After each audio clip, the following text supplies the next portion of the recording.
Welcome everybody to Legendary Tales. It looks like my audio is really low. How's everyone doing? Here we go. Maybe that's better.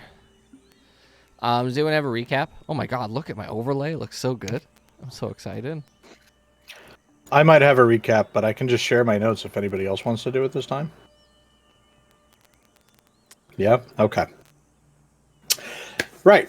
So, last time on the Legendary Tales, Riff Raff actually wound up being this amazingly pivotal character, and so if you guys missed that, you should absolutely go back and check the VOD. Like, subscribe, hit the bell, blah blah blah. Um, uh, so Riff Raff actually produced two of the little memory discs that go inside of Rep Rap's head, disc number 9 and 10. That gave Rep Rap a seizure for a little while. Evie received a threat in the form of sugary treats left on her nightstand by persons unknown, although we definitely suspect it is the person that calls her Jelly Bean. There was some hacky sack that was played between Lorchik Vidar and Riff Raff. We were basically given some new tattoos and or markings that allow us the limited power of disguise.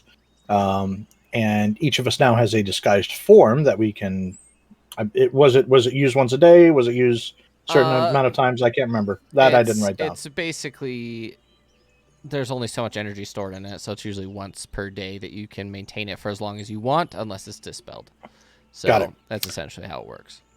And specifically, everybody did compliment Evie on her brand new form, as she appears to be a summer Eladrin.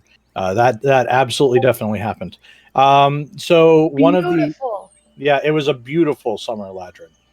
Imagine like a beach with a barbecue party, like everything going on, and then also like a Monet painting happening all at once.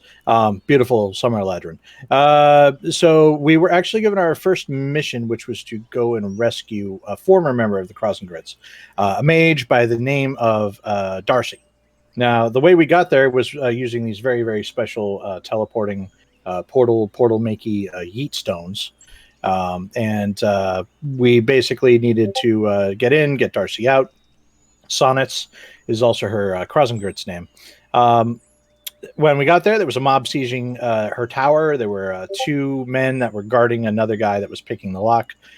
They appeared to be paladins or clerics of the trickster god Havoc.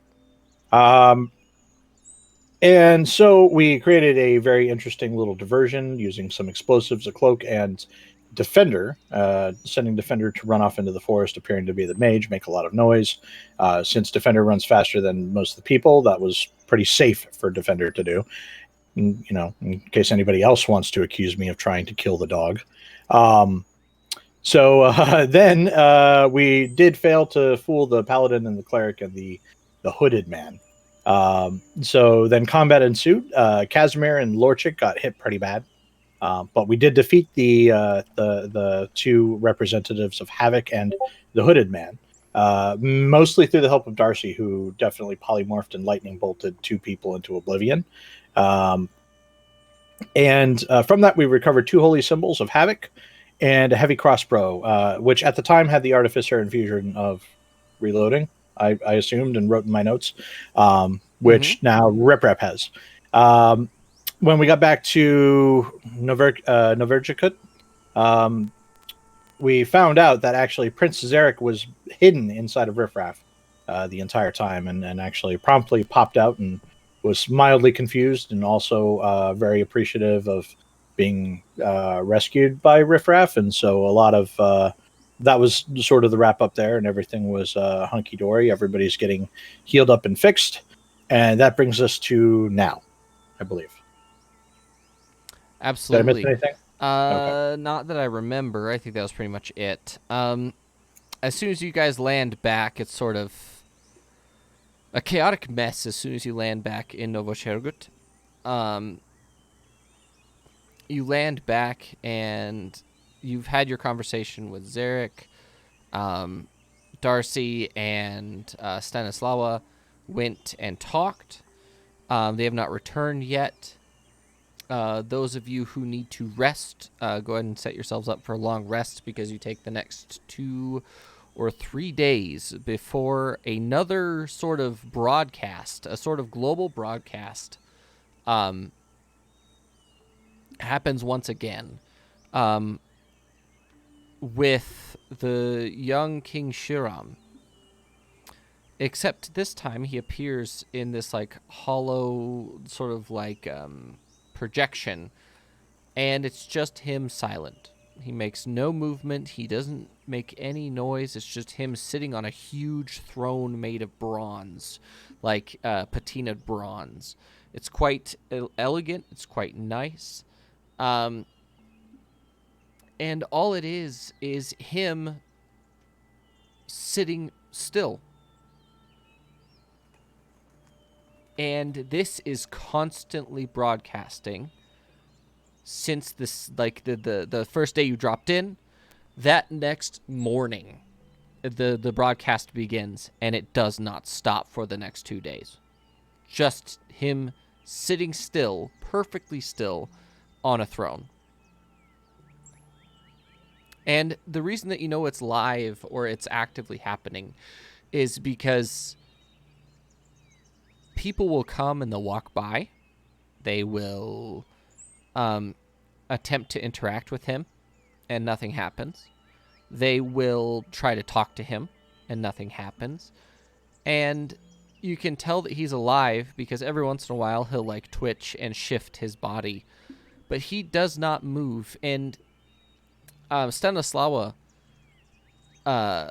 assigns people to watch this broadcast over the time, and their notes that they take are that he never moves for 3 whole days before the broadcast suddenly shuts off for no reason in the middle of the day on the 3rd day.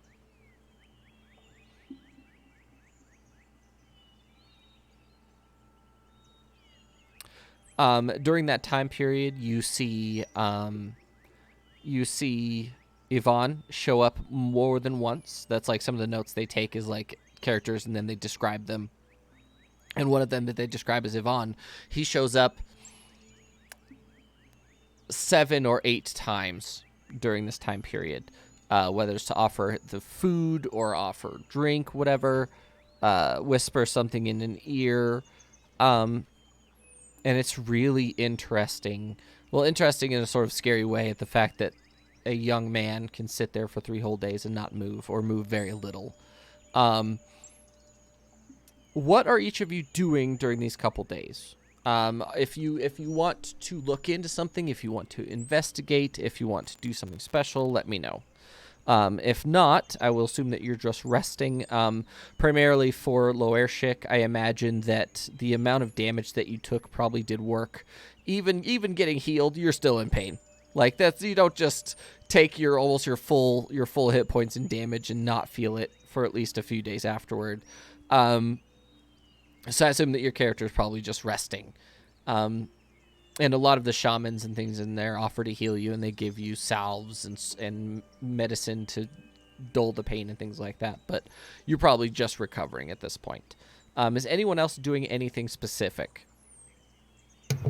For role-playing purposes, Rep has obviously recognized the superiority of the heavy crossbow and is moving his infusion over. And the infusion that was on that immediately removed when he died, by the way. Okay, because they go away when you die. So yeah. He's putting his own infusion on it, moving it over from his light crossbow because I believe I can only use that infusion on one item at a time. And so he's just moving it from the light crossbow to the heavy crossbow and attuning. Absolutely. And that's easy enough to do. Right. Also, he's Rep is concerned about Lorachik, so he's going to try and pop in and check on him as often as he can. Loershik, can you make a perception check on the beginning of the 2nd day for me, please? Just a little bit of time skip back and forth a little bit as people are doing things. You wake up, and keep in mind that you're under watch for, like, potentially life-threatening things because, Death Paladin magic and Death Cleric magic, who knows if it has lasting effects or whatever. because the people that follow these gods are not exactly the most forward when it comes to ways to kill people. You're not muted, technician. Just thought you should know. There you go. And on your nightstand, you wake up, and very similar to your little like card that you've been handing to people, there's one written in Draconic that has Yvonne's information on it, in a small black linen pouch, just like the jelly beans came in. What is it? What material is it made out of? It is made out of limestone. So yours is probably made out of volcanic rock or like a associated material, you know. But this one is specifically made out of limestone, but it's very similar to what you gave him. Can I tell if it's magical or if it has any anything on it that would allow it to like scry on me? You would have to get it. You already know that you're under the protection of the anti-scrying like item that all of the warbands have. You fit in that bubble, and that bubble is basically, unless they're a god or demigod, they're not gonna be able to find you. Got it. What does the card say? It just says Yvonne. It doesn't have any contact information or any like. It Any way has for me to get in touch with him? It has his quote unquote attributes on it, which say humor, acting, and essentially 6'1", investigation 8 inches. services. Not quite that detailed. Backstabbing bastard.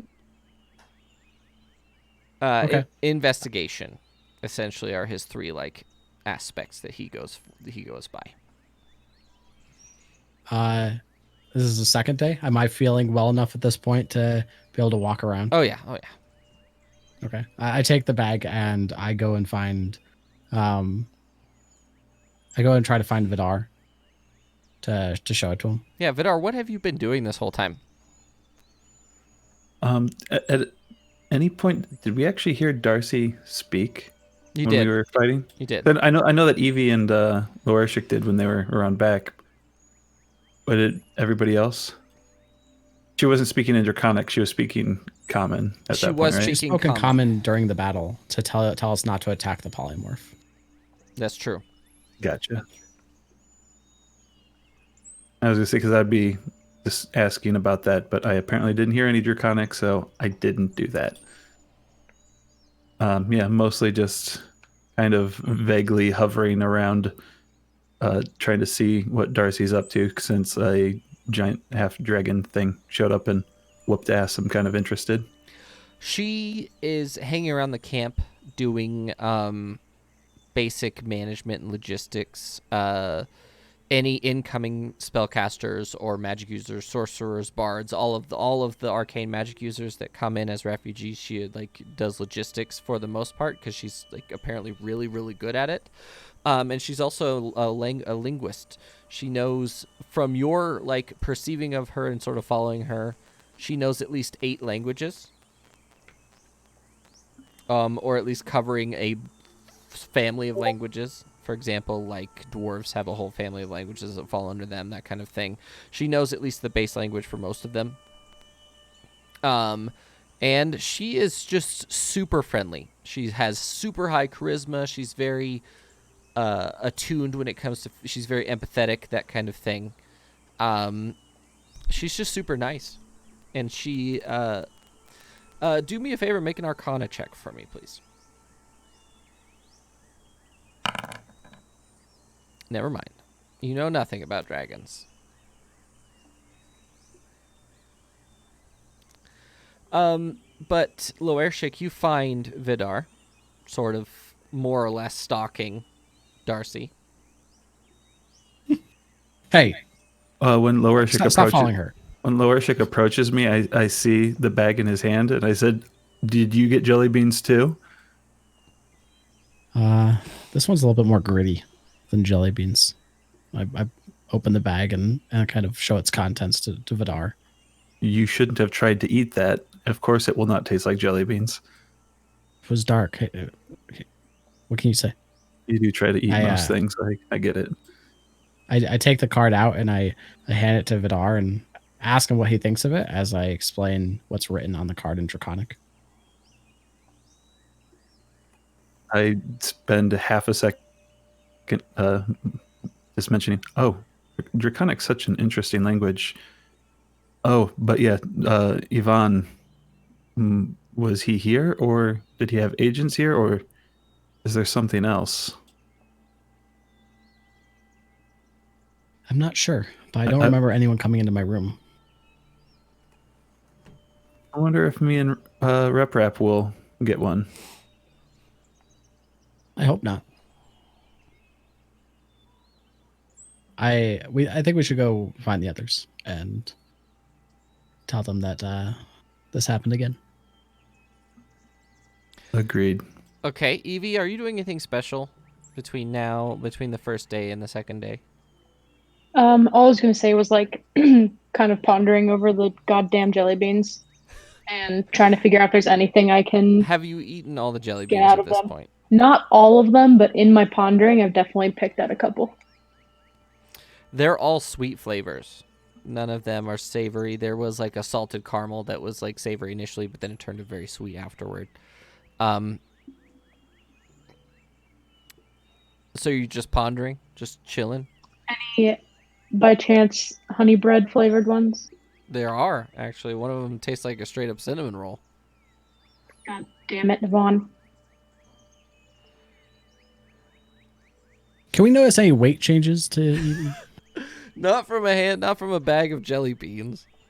Can we put Spooky in a penalty box? Not in Summer Eladrin form. Oh, okay. Once It's just you have the Summer King Eladrin Got body, it. well, I mean, once you have Summer Eladrin body, it just kind of hangs out for a while, you know. Summer Ladrin The Beach gut Bod. or- Yes, a summer swim bod. I'm gonna kill all of you. She really wants us to notice things that have changed on her. So I'm just trying to make sure that we see if she's gained any pounds so we can comment on her. Well, we did. I said before, every single person noticed everything. We all commented on it. It's all there in the VOD. You can see it. There's proof. Yep. Are you doing anything special besides brooding, Evie? No, I don't think so. I'm wondering at this point where Vidar and Lorshik are talking. Where are they talking? Are they outside of his tent? They're basically creeping on. They're creeping on Darcy because she's Darcy, like okay. a. I am doing no such thing. Well, Vidar's creeping on Darcy and you're there, so Checks out. you're both creeping on Darcy. But yeah, no, nothing special other than just resting and the jelly beans. Technician, are you doing anything special? I'm not muted again. No. This is a bad day for Tater Tots. Having technical okay. issues and Tater Tot issues. Yeah, no. So, Stanislawa comes to you on the third day after Vidar has finished creeping on the girl. Or the woman. Comes and grabs all of you and summons you to the tent, the big tent. And Darcy is there along with a lot of the head members of some of the war bands. A lot of them are actually there. Some of the main characters are there. Is Yana, the sort of glowing goat horned helmet lady. She has glowing eyes. Zoya, the giant drider lady, is there. The spider lady. Kuzma. And Stanislawa, and of course the Beast Butcher is there. And on, like, there's a big campfire in the middle of this tent that just the smoke leads outward at the bottom of it. directly in front and in the middle of it, there's an enormous leg of some sort of woolly creature you've never seen before that's been shaved. But when I say giant, I'm talking that this leg itself is like 7 feet long, and it probably weighs between 400 and 500 pounds. And it's actively roasting on like a spit. I'm drooling. Challenge accepted. And the first person to greet you guys is Zoya. Zoya sees you and she says, "It looks like the scars I wove for you are keeping up. Where is yours, Evie Asger?" At this point, I've like moved a little bit to the back of the group and trying not to let on that I'm intimidated and afraid, but especially in my new soft summer form, I'm not hiding it very well. And I'll just respond shakily. I must have left it in my tent because I wore it yesterday, so I didn't want to wear it again Make a today and deception overwear check it. for me, please. Oh no! Can Rep Rep assist? Can Rep Rep assist? How's Rep Rap assisting? Summer and Eladrin tend to run warm. Sure, absolutely. Make it take it at There you go. advantage. Advantage. Yeah. Woo, please. Where are you, Zoya? Let's see if this Drider cleric can withstand that, wisdom being her highest stat with a 22. That would be under insight. She is also proficient.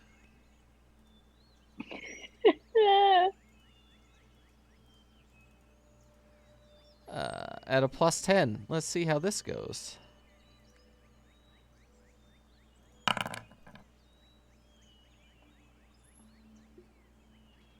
That's a 28. Oh, how is that possible?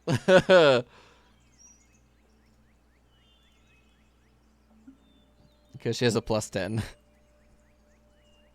Rude. She looks at you and she says, "You could have just said something. I could make you a backpack or side bag or a little purse for jelly beans." No way. Did she say that? She does say that to you. Has she seen me tossing around the jelly beans, or like where did that come from? Make an insight check on her. My lord, the plot thickens.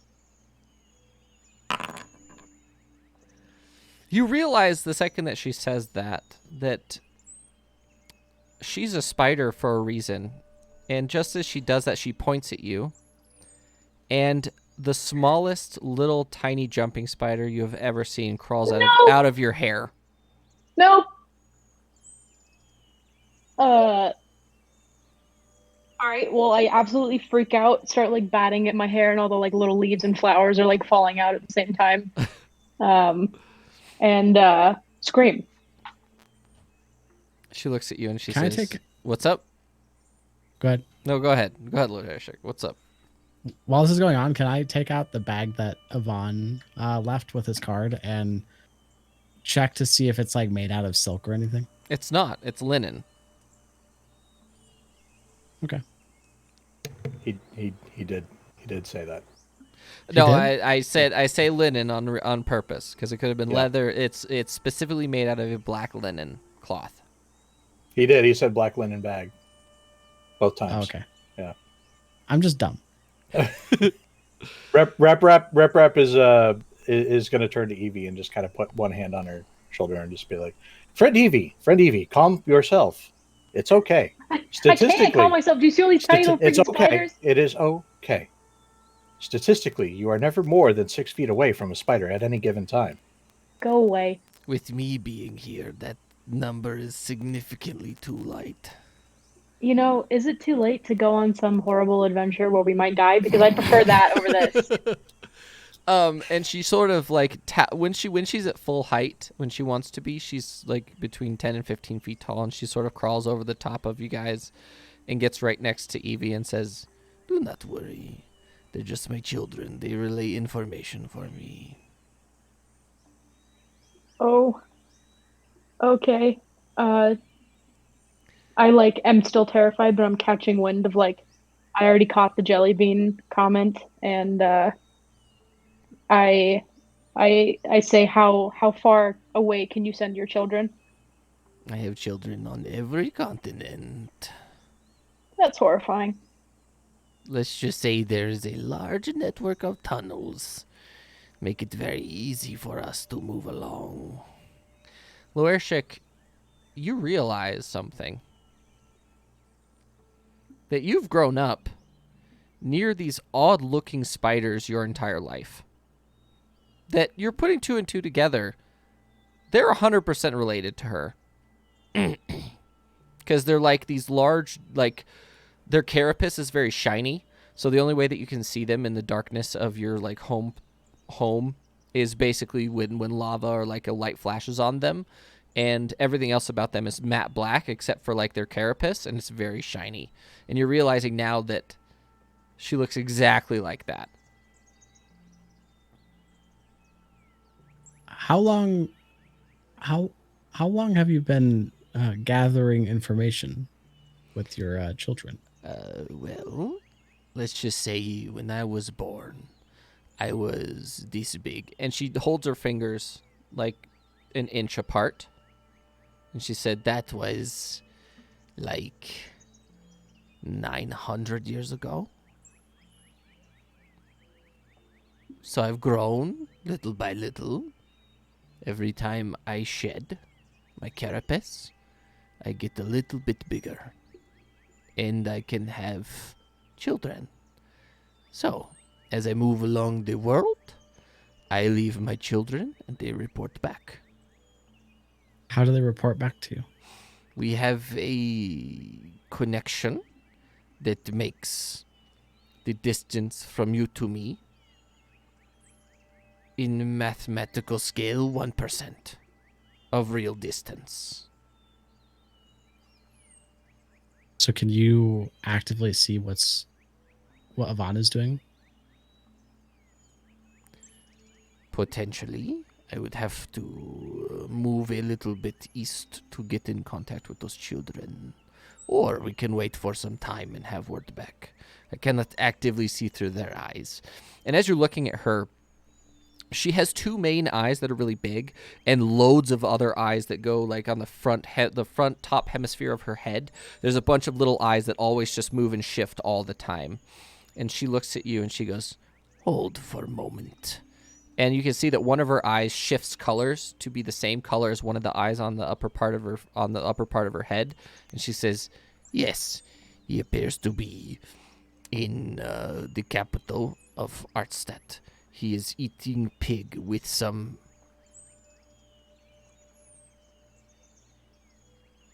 decrepit undead of some sort."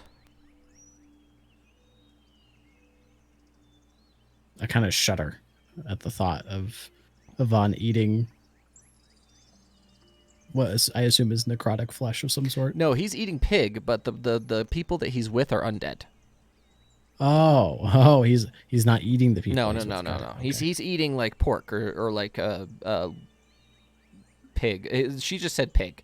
You don't know what her definition of pig is, so you'd have to ask for clarification to figure out like what exactly he's eating. But so I looked at the rest of the team. If we're looking for, are we still looking for Eyes of Moonball?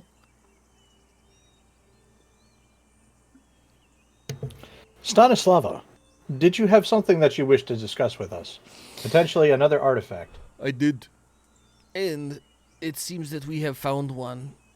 But the main issue is it is being traded for by some of our allies in the Verdengard. Who's currently in possession of it? We don't know. It's making its way around the black market. Those of the members of said black market are superstitious, and anything made of obsidian and temper has come around to be shown as the weapon that killed the king. So someone somewhere is looking for a way to weaponize it. Is there a known price being asked for it? Uh,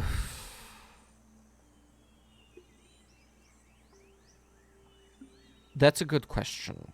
When my spies get back to me, I will clarify questions and I will get to you as soon as we know. But that is where we are sending you. You're going to the Verdengard. Specifically, we are sending you back to... Where is it? And Zoya speaks up again. Says, well, it would appear that they have to go to... interesting. It seems to have moved. And she sort of looks out of both of one, as she looks out of both eyes, change to the color of one of the eyes. And she says, it seems it has moved to Wagenburg. And it seems to be on a caravan between Wagenburg and Fosswalk.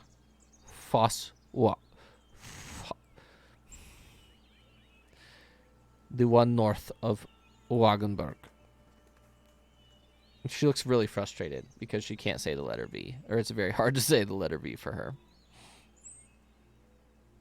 And you notice that about most of these characters from this area is they don't pronounce V's, they pronounce them as W's.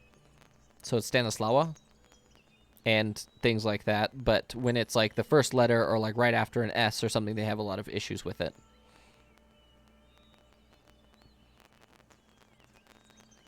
But apparently it's being moved at the moment from Wagenburg to Fosswag. On the road.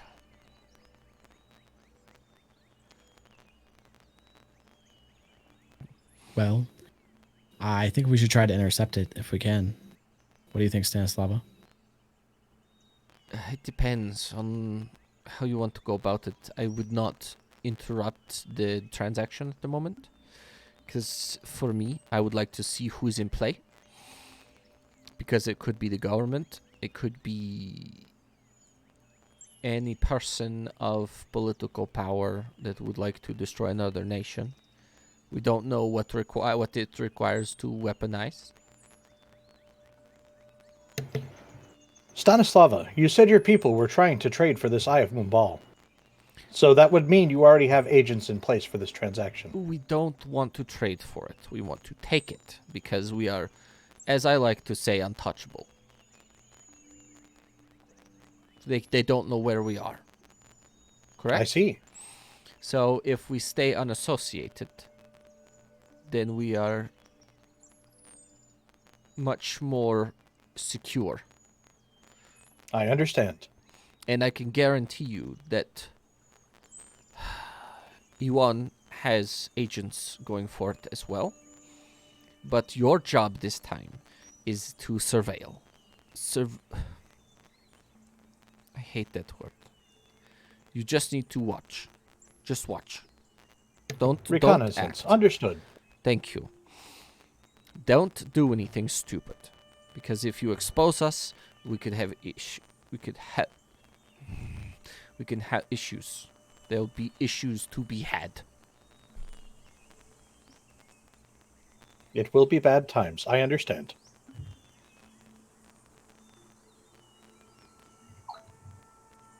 I activate my tattoo at this point and turn into my disguised form. Okay. Can you give me a description of that, please? Just for future reference. Of my disguised form? Yes, please. I want you to describe it. I have white scales now instead of my typical green ones. I have a mixture of black and red, so across my eyes and like to where my listening holes are. I have essentially like a red band that almost looks like blood painted across my face. Okay. I have a black jaw and like essentially lower half of my face, and I'm wearing almost all black robes at this point. Okay. So you're basically completely different altogether, and the only thing that makes you similar is that you're a lizard, right? Pretty much. Yep. Who was it, Vidar? That was basically regular size beast butcher. Was that what your disguise was? Like organic beast butcher, essentially, like just regular sized? Yep. Okay, but you're like the same height, just a different build, essentially, and you're meant to look organic, right? That's what your engraving does. What does your engraving do, technician? And also, your defender has an engraving as well, so they can also change forms now. So, interestingly enough, Reprap has decided that his disguise is to look like another Warforged that he has seen before, just walking around. That went by the name Phalanx. But the job of a Phalanx is very simple. It's to carry and hold a shield very sturdily. So it's sort of overbuilt arms. Lower body is sort of meager, but the idea is that it's more intimidating. It's more it's a little bit more intimidating. It's not overtly intimidating. But Defender basically in this disguise form is inert and is the shield. Oh, interesting. Okay. And then that's interesting. So you just basically switched your aesthetic to more Iron Man. It's yeah, I guess a bit. But only for the disguise mode, because sorry, mechanically this is hat of disguise. On inspection it fails, but like ultimately none of these items really exist, so everything reacts in the way it normally would react, right? So yeah, okay, gotcha. It's just a permanent, like a feature instead of being an item. Right. Unless like you got damaged in the place, like if they specifically damaged your tattoo or your whatever or your other stuff. For Eevee, it's a bit more permanent. Eevee, besides being a summer Eladrin, do you have any other changes that happened to you when you besides like your leaves turning to a proper green and like your skin turns gold and things like that? Do you have any other changes that you would have? Just that black and purple cloak that I normally wear is like a earthy green and has like orange trim around the bottom. That's it. Since my change hopefully should be sufficient for disguise. And Loershik, did you get your mace changed? Your maul?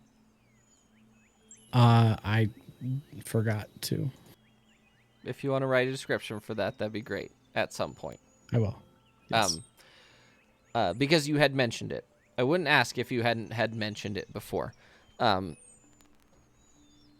Because it was listed as one of your things on your like sort of bounty scroll, is that your mace was described in great detail as one of your characteristics. Cool.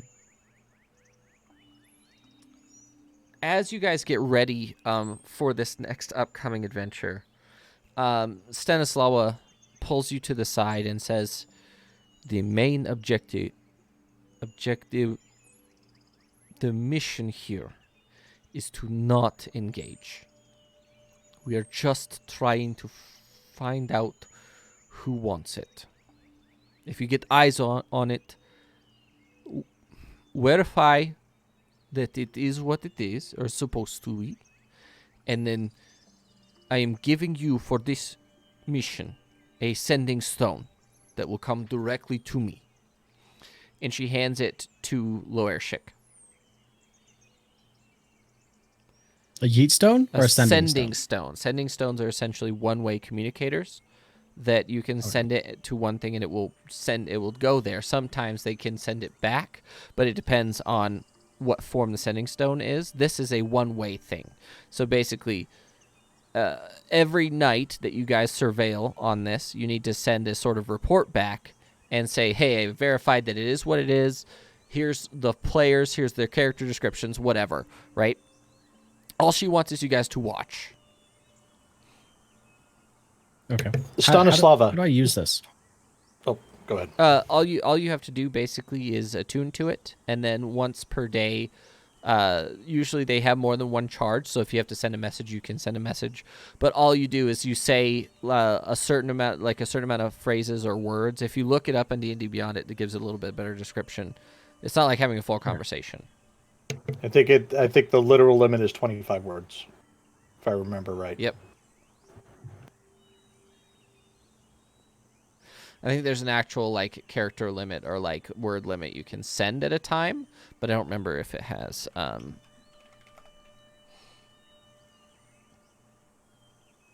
It's not the.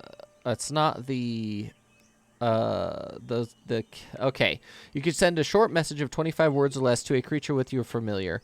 The creature hears the message in his mind, recognizes you as the sender if it knows you. The spell enables creatures with intelligence of 1 to understand the meaning of your message.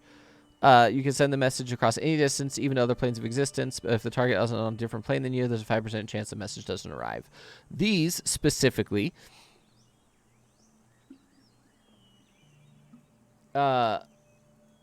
yes. So you can only send it to the person with the other stone.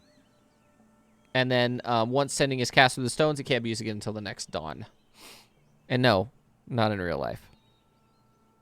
Is that a one-way A one-way cooldown, or can she send messages back to us? Yes, she can send a message. Basically, you could cast sending through one of them at a time. Oh no, it's actually only once. It's one way per both of them. So if she sends you a message, we can't hear back. Yes, you can't send a message back. But she already said that she only wants information from you.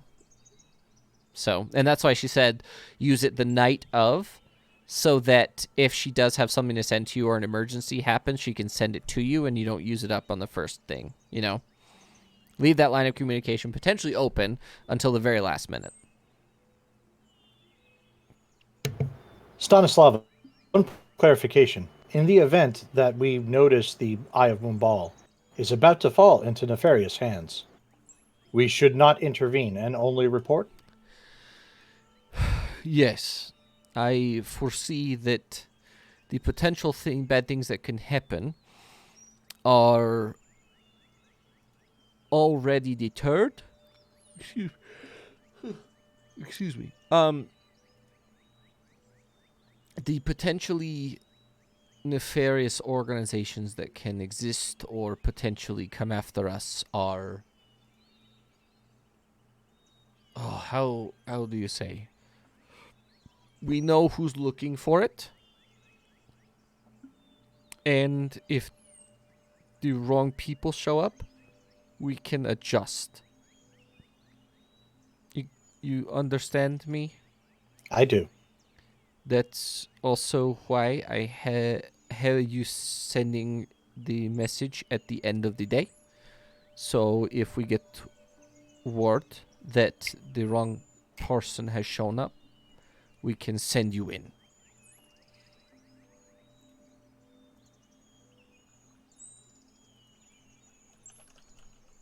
Is the spider lady still here?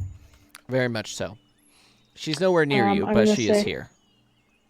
I'm still at the back of the group and getting to the point that I'm just happy to leave this area and go anywhere Spider Lady is not. So we start just like inching towards the tent opening or the door or whatever the leaving point of this area is. So you're sitting in the doorway so that you can leave if you have to. Yep. Stanislava, how are we getting to and from Verdengard? Is Casimir coming with us? He is. He is your new companion, and he is your sort of commander, in a way, within our own hierarchy. If he says to do something, it's up to you. We don't have that strict of a policy on that. We're not going to kill you or anything. But if he makes a decision, it is for the betterment of the Krasen Grits and the group. Just keep that in mind. And speaking of which, you're looking around and Casimir's nowhere to be found. We should find Casimir.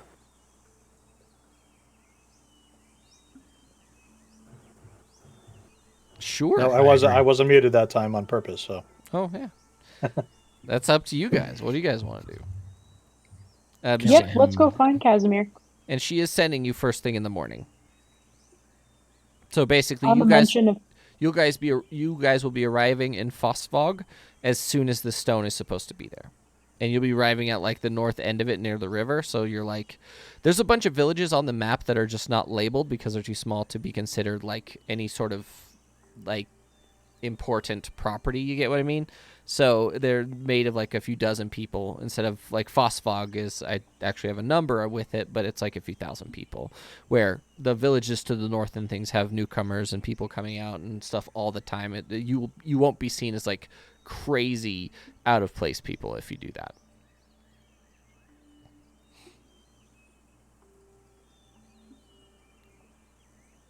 Evie, what are you doing besides sitting at the edge? Well, at the mention of the opportunity to go and find Casimir, I swiftly just exited the tent. All right, and you're gonna go look for him. Yep. Go ahead and make me an investigation check, please.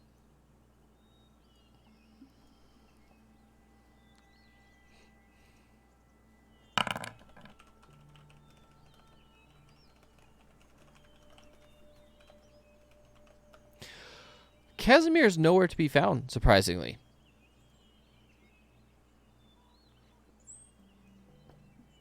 Are we all in this tent looking for him? No, Evie just straight up left out the front door.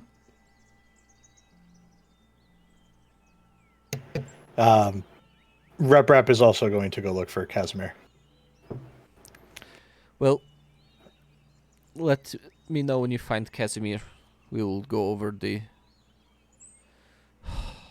I hate That was investigation. Yes, investigation. Okay. You do find him. Shortly after Evie leaves, you find Casimir, and he's getting a tattoo. Or he's getting his huge back tattoo, like, colored in and, like, super elegantly put up and things like that. It's Okay, like enhancing his tattoo. Not magically, just regular. Hello, Casimir. Stanislava has already briefed you, I assume. Yes, I understand what we're supposed to be doing.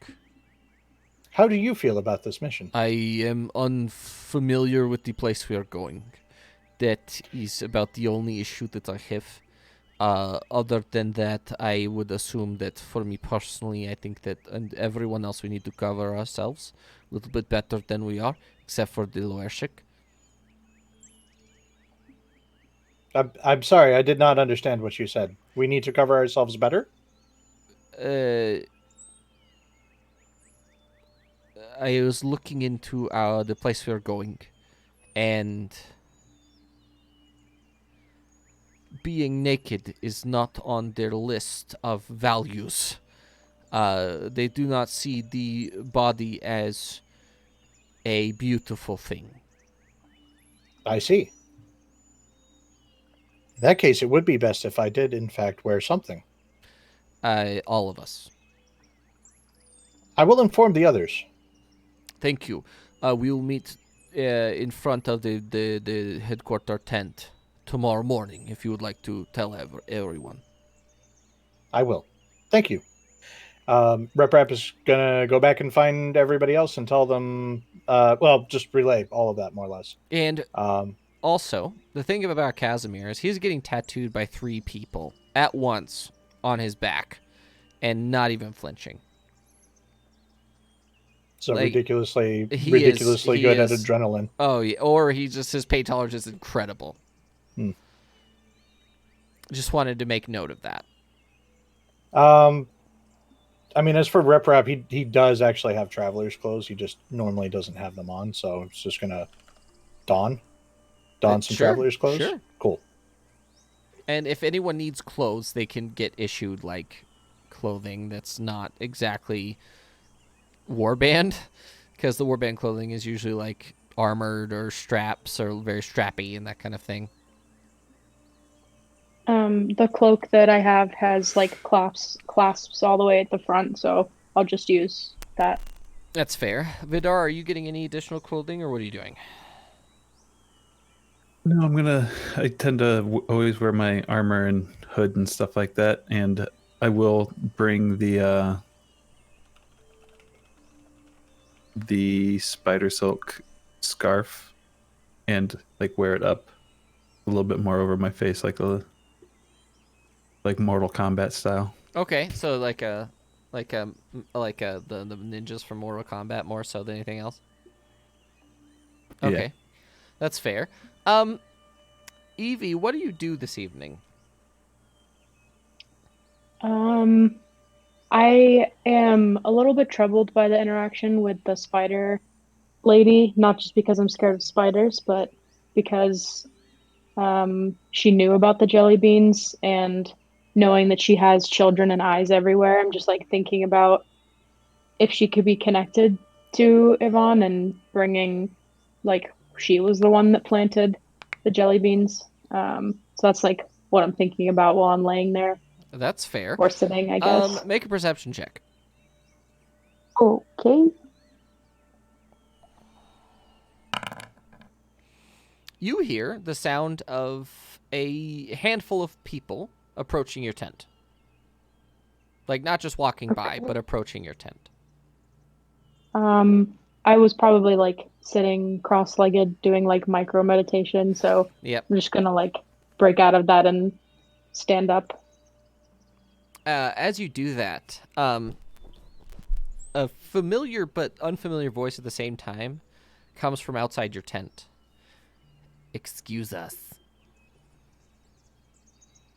I'll use my staff to like push open one of the tent folds. Zoya has those two other smaller spider ladies that are always on her back, her like attendants, because she's so big that she needs like people to make sure she's not running into things and stuff like that, you know. They are standing at your door. I like jump back and the flap folds back shut, and I just say, "What do you want?" We were sent here by the mistress to give you a gift and to show no ill will or association with your enemy. Okay. I'm gonna push the flap back open. May we and come just, in? like, May we come in? how big is my tent? Big. These two ladies are small. They are roughly the same size as you, volume-wise and height-wise, but they're very much still driders. Bottom half spider, top half women. Uh-huh. And they both come in, and they go, this gift requires... And they look... You know, Zoya is super elegant in her movement. These two are a little bit more jittery, where they're a little bit less grounded in their movement. You get what I mean? Yeah, I do. And they seem... It's not that they seem like nervous or anything. It's just that that's how they are in this specific instance. And they look at you, and they go, this gift requires that we measure you. Are you comfortable? If it's another scarf, I love the first one. I don't actually need another one. It's not a scarf. Okay. I'm like a slightly paralyzed with fear, and I don't feel super like they're being hostile, so I'll If just... you want to make an insight check, you're more than welcome to. It's okay. I mean, I'm mixing the being scared with like they're not being aggressive. I'll just say that that's okay. One of them walks over and just eyes you a little bit, and then pulls out like this really, really nice looking measuring tape. Appears to be made of leather, and does some outside measurements. Like she doesn't actually touch you. She gets very close, but doesn't touch you, and she measures your whole body. And another sort of not larger, but wider tarantula type spider guy moves in with a giant bolt of silk fabric. Oh. And they make you a brand new robe out of silk. Like your robe itself. Please tell me it's like what movie is it? Like Frozen style where the ice like goes all around. It's like every Disney movie where all of the creatures are going around, and then it, like magically you're wearing something else afterwards. That is Please let it be that a is shitload of exactly spiders. it's exactly what happens, except it's like 1,000 spiders. The And it's difference also being that hilarious because the tent is probably not that big, and there's just No. me and a shitload of spiders. No, the difference being because you're afraid of spiders, you're just like awkwardly T-pose there. You're like, Yep, this is magical. that's the one. if Yep. anything, it makes it easier for them to get it on you because you don't move. But it is sort of that same magical thing where they have this gigantic bolt of, it's not even a bolt, I would call it like, because a bolt is actually a specific length. It's much larger. And they're sort of actively weaving this cloth around you. And it looks and feels exactly like the clothing, like your robe that you had before, except it's about 10% of the weight. Ooh, It's much lighter. nice. And as soon as it drops on you, it's the same colors, it's the same shades, the same clasps, everything. Almost, and looking at it, you're not really sure where your other robe went, but it does seem that they took apart your other robe and then put everything back onto you exactly how it was, except your clothing weighs about 10% as much as it did. What did you do? What is this? We crafted you a... So, the race that we are, they call us...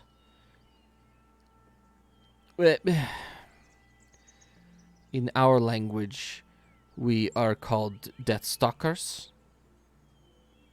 Make me And super comfy. they refer to this as Deathstalker silk. So we just change your leather for silk. It's more durable. It grants you more protection. It is lighter. That kind of thing. And actually, here's another fun feature. If you wish to change the color, all you have to do is hold this, and they show you like this little clasp at the very top, like where the zipper usually ends on most of our clothing. There's like a little clasp that you can hold, and it will change. It will go through the rainbow colors to change what your clothing looks like, what color your clothes Amazing. are. This is very fitting for my seasonal shifting. Exactly. Never have to buy a cloak ever again. Literally tailored you a article of clothing to you specifically. Oh.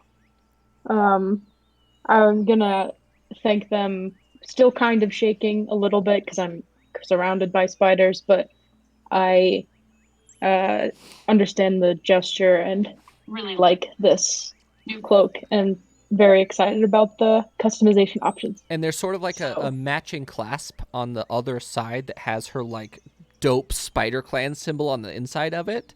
And in that, there's like a little tiny itty bitty bead of temper that fuels the whole thing. And also with that, there's like a note in one of the pockets. After they leave like super eloquently. Everything is returned exactly where it was because the sheer amount of spiders that were in there was like super uncomfortable. But they literally put everything back where it was. And they leave. And as soon as they leave, you're like looking through your pockets, and your jelly bean bag is still in there. It sells the jelly beans. Like everything is exactly where it was, except there's a note in your left hand pocket. And this note is written in a language you do not understand, Classic. unless you speak Abyssal. I don't. Okay. Okay, I'm gonna hang on to that and carefully hang it up before I sit back down and kind of admire it a little bit, feeling a lot less uneasy about the spider interaction earlier. Quick question on that robe. When you hang it up for the night, does it just go into unicorn puke mode and just like cycle the colors? Cycle. Actually, no. Okay. When it's hung up, it actually sort of almost becomes reminiscent of like as soon as you take it off, it sort of almost sheds itself into like a spider web, into like this huge cover, into a mosquito net. Huh. Could be useful. It's like glow in the darker color. Iridescent is the word you're looking for, and no, it's not a color. It's an attribute. So when I put it on, it like shifts like as I'm putting it on. It does. Excellent.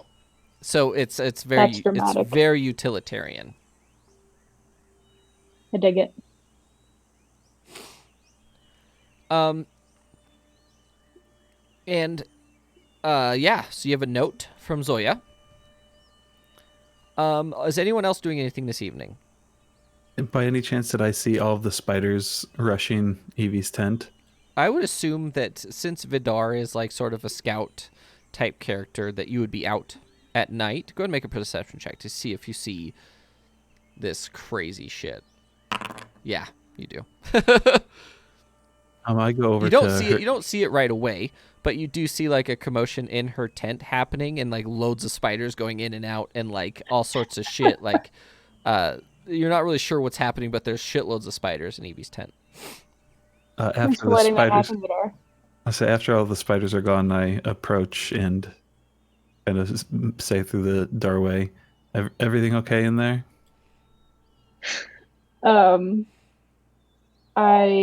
I'll do the same thing that I did and like push my staff to open the corner of the tent flap, and just be like, yeah, why? I noticed that you were uncomfortable with around Absolorn before, and you even gave me the scarf in question. And I noticed that they were in and around your tent and wanted to make sure that you weren't freaking out. Yeah. As she says, as she's covered in sweat from being so nervous.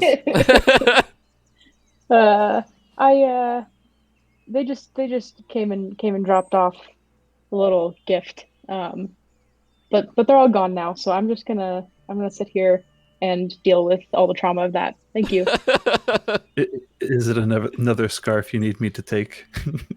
No, I'm gonna hang on to this one, but thanks. I walk back to wherever I was scouting out before. I assume you're just walking around, checking on everybody. As you're walking around, Vidar, you notice that Beast Butcher's area that he has. Keep in mind that Warforged can still smell and breathe and stuff. They can breathe. They don't have to. But you can still smell, and you have senses and things like that. As soon as you reach, you could tell that it's the border of the Beast Butcher's area because it smells like blood. Blood has a very specific scent when there's a lot of it, and it just smells like it. It just smells like blood. Are you doing anything with that, or are you just gonna... What are you doing? I'm going to offhand just assume that it is beast blood, that is perhaps beasts that are being butchered, and just roll with it and assume that that's normal for them. Yeah, you don't go over here very often because of that smell. Even for a Warforged, it's not comfortable. It wouldn't be for anybody else except for probably the Beast Butcher's clan. Loershik, are you doing anything this evening? Can I also detect to see if I saw or heard a rustle of thousands of spiders? Sure. Is that perception? Here it comes. Fuck my life. I hate it.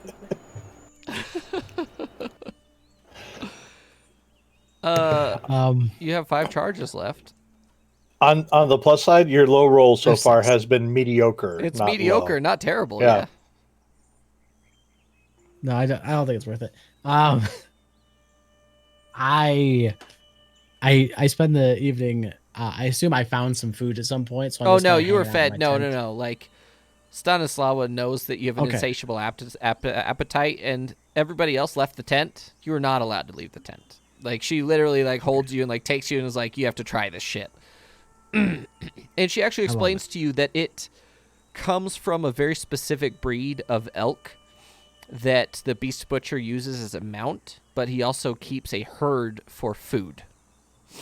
No. Got it. So I'm completely full at this point. What? They're and eventually they actually like show you pictures, and these elk are like 30-foot tall elk, and they're just enormous. They weigh like 6,000 or 7,000 pounds, and he only has to butcher one every like 6 months. but they take a long time to grow. So Go ahead, technician. Oh no, I was just going to say what? No, elk is delicious. Okay. So I found my way back to my tent at some point, and just I keep looking at this bag and this limestone business card thing, uh, just trying to figure out why he's taunting us, because that doesn't feel very intelligent. It sounds more like Can- Yvonne's rookie card than his business card. It's fair. that's a fair estimate right there. Can I check my tent for any clues as to like who might have come in and put something in my tent, like footprints or trails Absolutely. of Do anything? if you want to do footprints specifically, it's a survival check for tracking. If you'd like to look for anything else, it's an investigation check. I feel like I forgot. Am I to allowed to that do when I got my- both? Like if there's something beyond the footprints, like if I wanted to look for like any other items moved or missing, or if I wanted to detect to see if like they left. No, you could blood absolutely do behind both. or- You could absolutely do both. They're separate skills. You can try them both. It's just you All have right, to so declare I'll do a which one you survival want to do check. first, so that I can get my All right. notes in order. You get what I mean? Yeah, You, I'm doing you a can survival roll a check 1 in first. both. Oh, I can't wait. Oh, cool, great, that's awesome. I'm going to Will of the Old King. Okay, so Callum sees that you're struggling. He goes, "Roll, I'm on it," and he jumps into your face, and you're like, "Oh." And you understand it at this point. This is a very uncomfortable feeling to have. Go and re-roll it. This is your first charge. I can't use Will of the Old King. Oh, there it is. Go. Reroll survival. You do notice that other than your footprints, there are, you know for a fact that there are a handful of basically stewards that come and make sure that you have water and things like that. You can see their footprints, but you can also see very, very lightly a small humanoid footprint. Okay. And now I want to see if there's any like blood or Go ahead and make an any investigation temper check. or anything like that. There's no blood. There's nothing missing. It appears to have just been brought in and dropped on the table. Nothing else was touched at all. Even, you can't.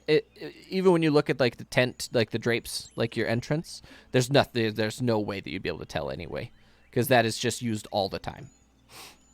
Okay. After noticing the footprint, I get curious and wonder if Stanislava has any tools that might be helpful in like creating a mold or a cast. So I go and hunt her down. Sure. You're able to find her. That's actually her tent. The huge tent is hers. Like she has a little section off on it that has her bed in it and stuff like that. Her living quarters in it. She's just sitting by the fire with Kuzma. They're just chilling, talking about like their battles and things that they've had before.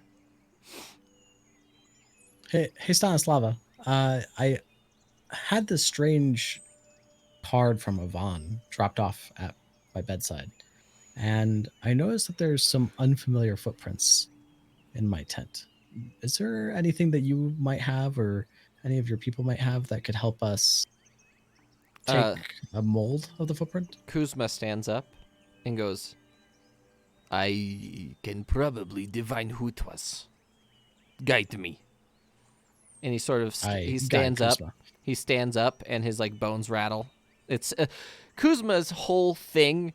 Like spiders, yeah, I get it, but Kuzma has this sort of strange air about him that is so unsettling, because you could tell that it's not just Kuzma in there. You know, it's not just him. He's got loads of things with him that you don't know what they are. They're like beyond your comprehension because you're not a magical creature, so it's like a little bit out of your scope. But the second that he stands up and the bones rattle, you're just like, ugh. The noise in and of itself, because you know that he's wearing his family members' bones, makes it just that much more uncomfortable.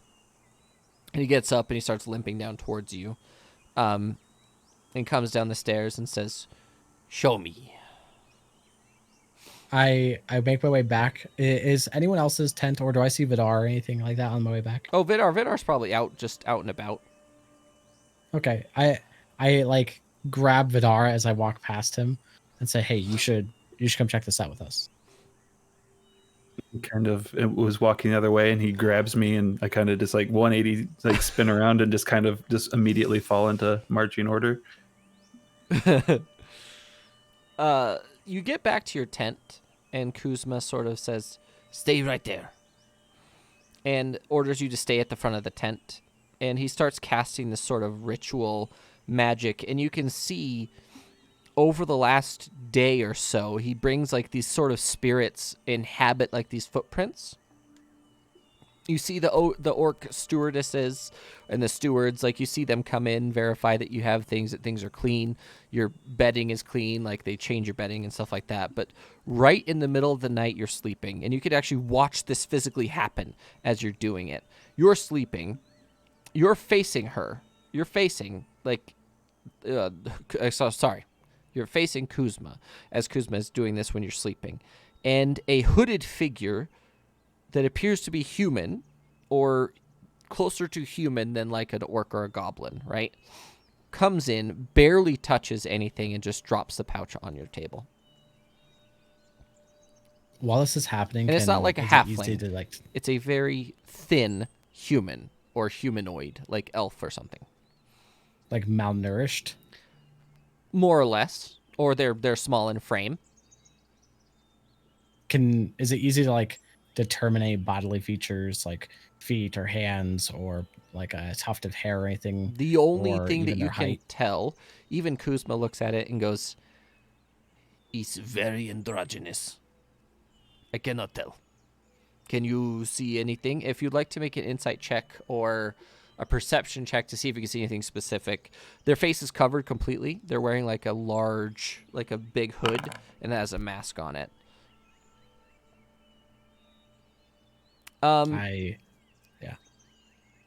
You're not really sure, but you can assume that they are either human or an elf. And they're not very tall. They're small in stature, like I said. Their frame is small. They're not malnourished. They appear to be in good health, and they're female. Okay. Vidar, it seems that we have some unwanted visitors that repeatedly keep coming out. Would you be willing to watch for any guests that aren't stewardess that come in and out of our tents while we sleep tonight? If I can watch all of the tents, I assume that you and Evie have already been visited, so perhaps I'll keep an eye on my own and Reps.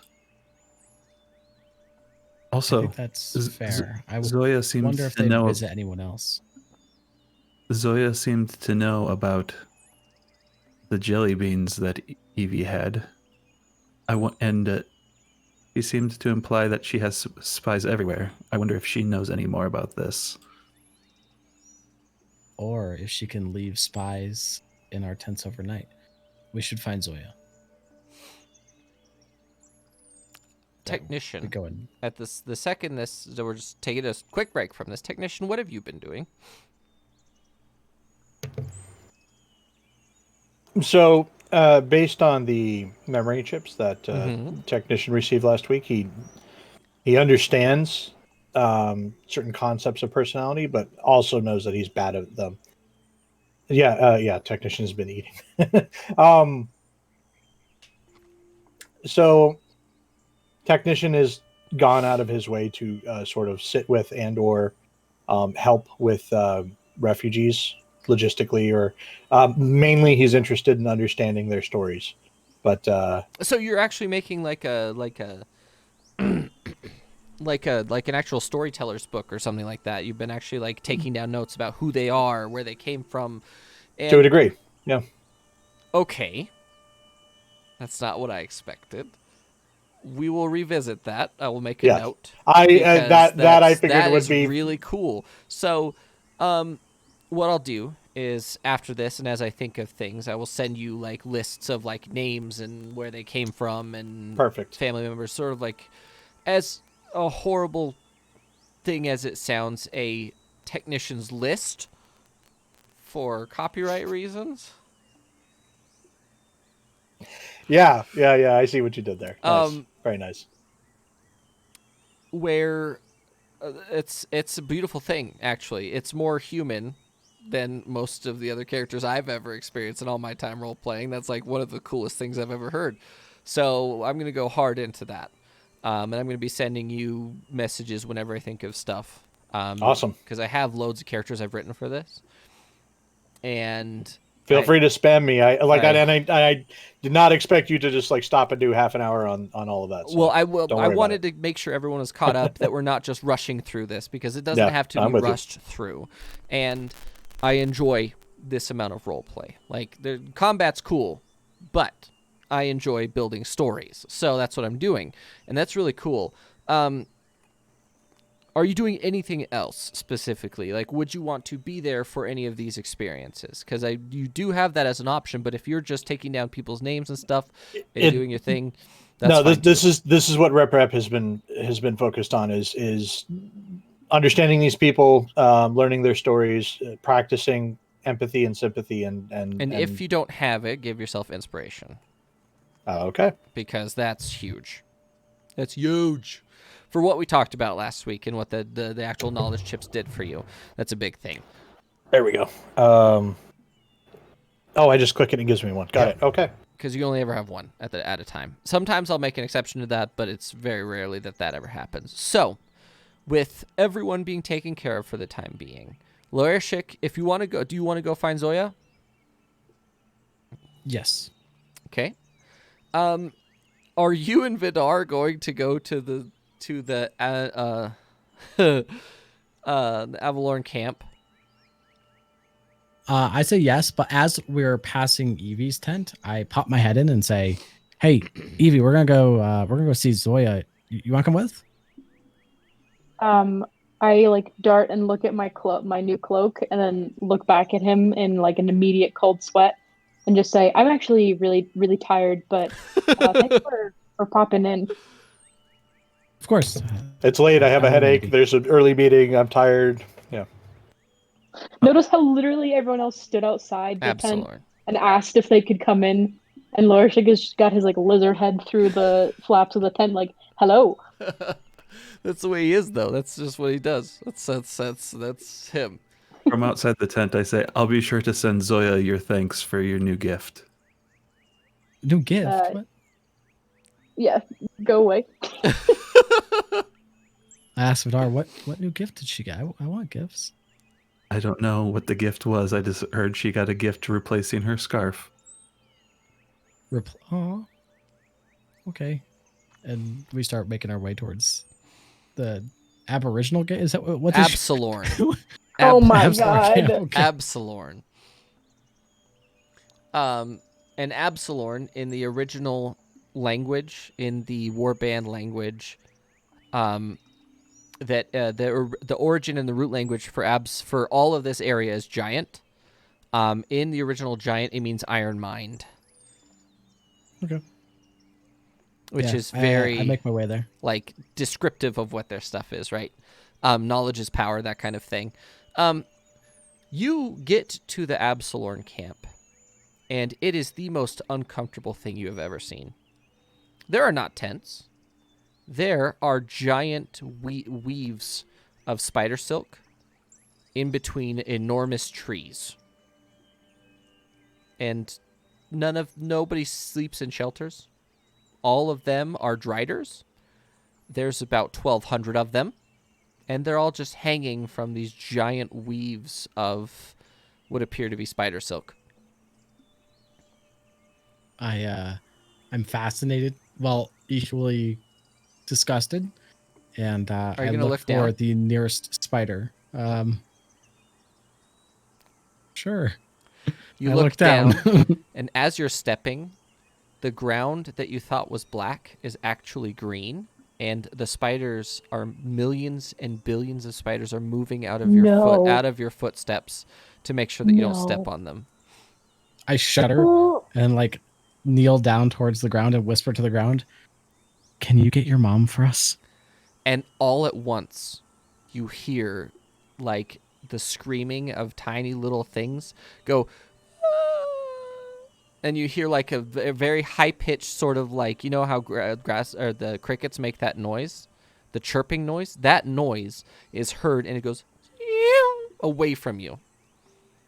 And a minute later, Zoya comes crawling along the spider webs upside down to you, and crawls down the side, and comes to look at you, and she says, "Luershik, Vidar, Hi, Zoya.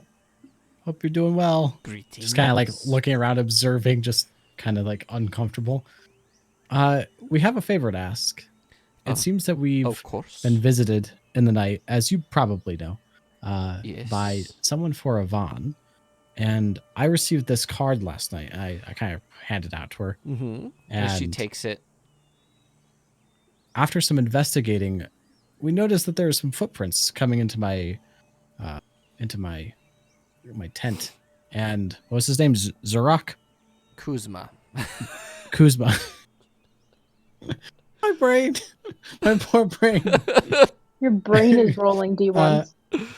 Spooky, do you need my notes? Because I literally have all I have those them. I notes. have my notes right here. Okay. Anyway, I say Kuzma was able to determine that a small humanoid figure came into my room, but they were cloaked, so we could only tell that it was most likely female and small in stature. But we'd like to know if you wouldn't mind leaving a few spiders in each of our tents as we sleep in the camp to determine if we can identify who is making these visits.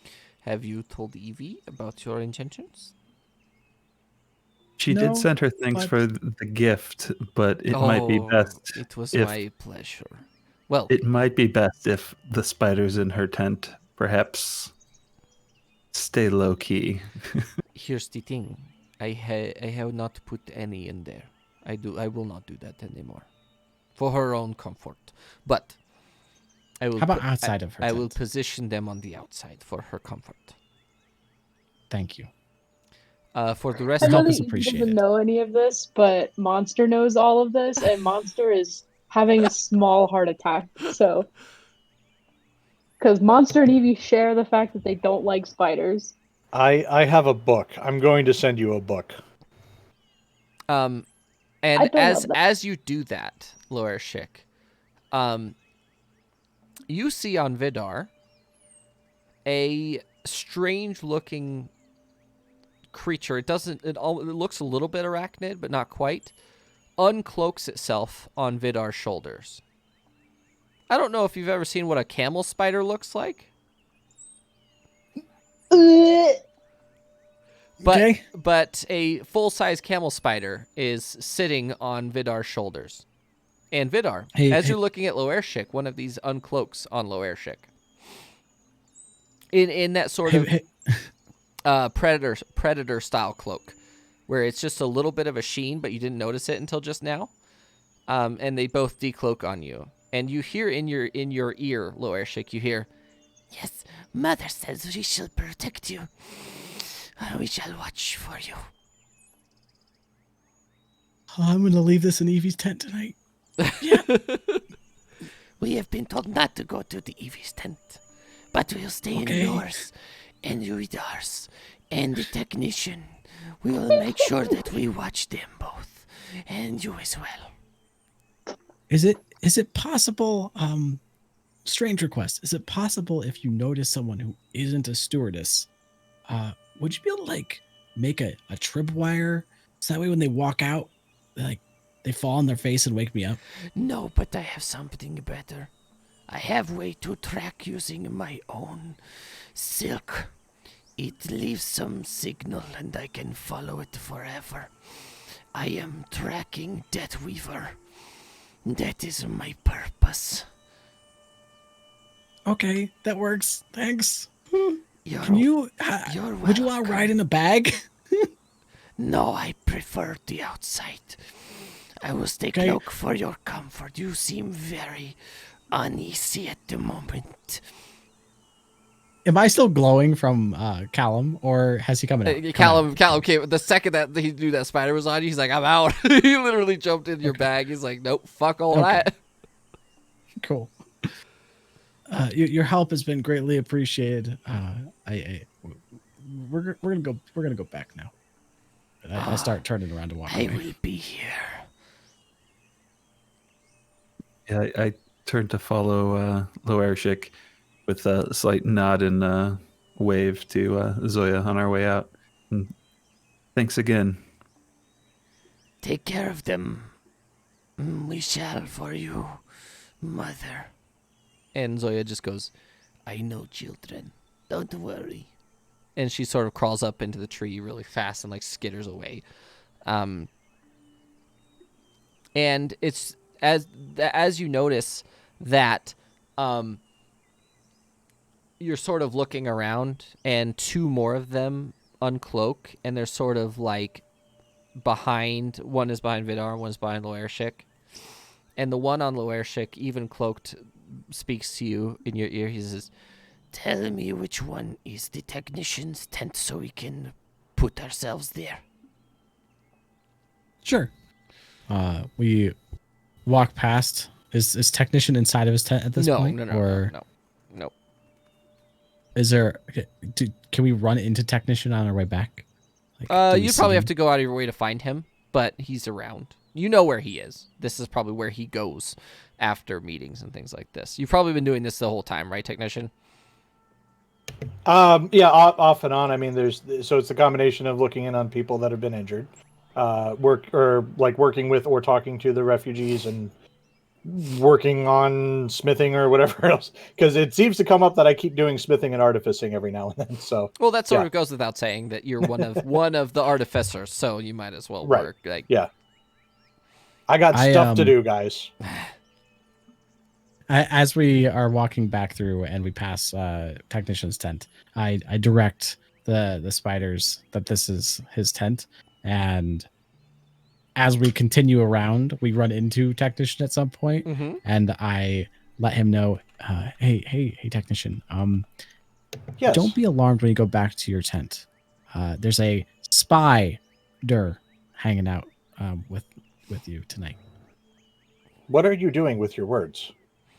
As he says that, the spider decloaks on Loershik's shoulder and says, it is one of my brothers who is going to watch you to make sure no one intrudes on your rest. That is a very smart idea. Please thank Zoya. No, hang on. Did I have the...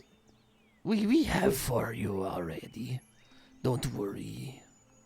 It was Zoya. Okay, I had the right name the first time. Thank you. Sorry, technician. I forgot you don't understand puns. What? Spider. Oh, that is funny. Ha ha ha ha. You do understand puns. When did you learn that? I understood that one after I gave it some thought. Okay. I just awkwardly start walking away. Goodbye. I head back to my tent. The one on Vidar's shoulder, as Loershik goes and finds technician, decloaks and says, well, I need to know where the Evie's tent is so that my sister can go perch herself on top. I point out Evie's tent and say, it's that one, the one that all of your brothers and sisters made the robe in earlier? I did. Or I the was gift not in? there for that one. I had not been told of this situation. But she will go. And you see just this sort of glimmer skitter across the floor, crawl up on top of the tent. Evie, will you make a perception check for me, please? Oh boy. For your own sake, I hope you roll low. Okay. If you roll low, you Yes! Just so Unaware. ignorant. Just that is blissfully the best ignorant. timed natural one I think I've ever seen. It actually is the best timed natural one ever. No clue. Oh my Monster's not god. allowed to be afraid either now because you rolled a. Thank God. Yep, I have no idea. I didn't hear any of that you just said, so we're good. Okay. And the crazy part is the rest of you go back to your tents, and you don't even feel, like Lorishik and Vidar, you don't feel those things jump off of you. You don't know if they even leave your body. Like, the only reason you don't know, or you do know, is the fact that you could, like, lay on your back and you don't feel anything, but you genuinely don't know where they are. Is anyone doing anything else for the rest of the evening? Meditating the spider ceremony off. What we're going to do now is we're going to go on our 15-minute break, and then we'll be back in 15 minutes to get the rest of this going. We'll see you guys in 15 minutes. How do I get there? There it is.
Yep. All right. Yarr. Yarr. Welcome back, everybody. Legendary Tales. We're on Soulforged episode 8. We're about to do some surveillance, looking at an Eye of Moonball for potentially grabbing one out of the hands of the enemy. Who knows who the enemy are? But we'll cross that bridge when we get there. You guys awaken the next morning. Evie, make a perception check for me, please. Okay.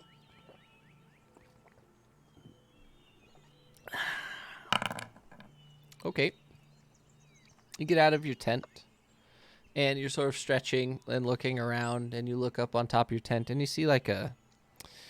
Have you seen the movie Predator, Monster? Oh, You know the cloak that Predator has? yeah. You sort of see that sort of glimmer on top of your Yeah. tent. Okay. There's something there, but you don't know what Great. it is. Yep. Um, It's like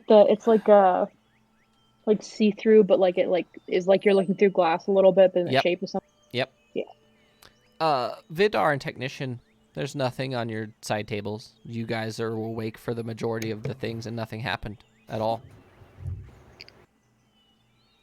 Yawn. I am awake. Yawn.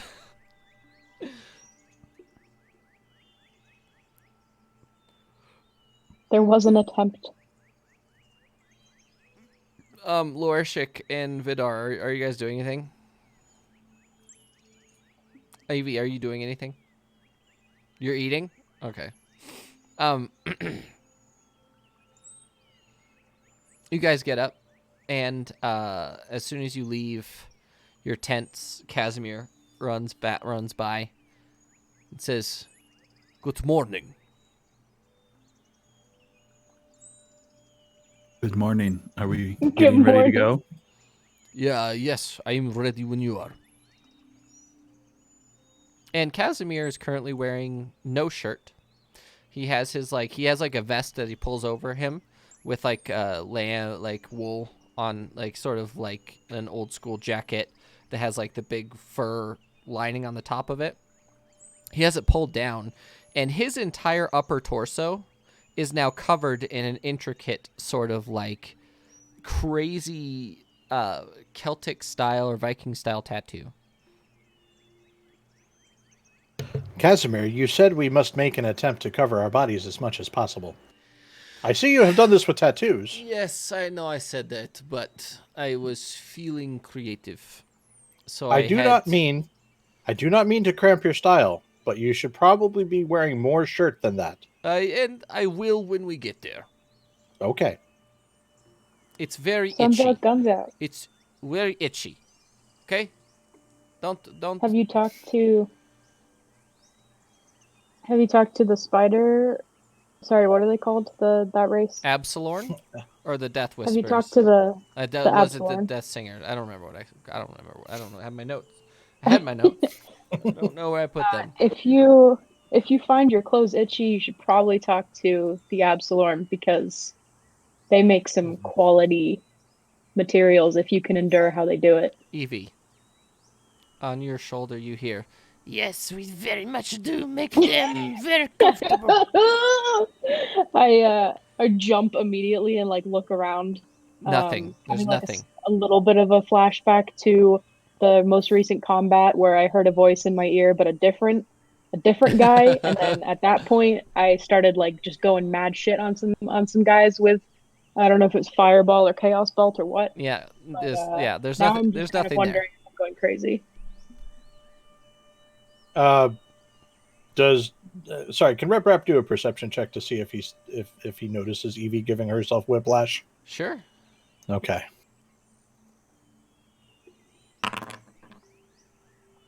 You can see that she's doing it, but you're not really sure what is causing her to do it. Yeah, okay. Do I notice Evie's new cloak, robe, whatever? Yeah. Sort of. It looks the same, right? It looks exactly the same. It looks like it's made of leather. But just looks higher quality. Yeah, by far. Evie, is there something new about your outfit? Thank you for noticing. There is something new about my outfit.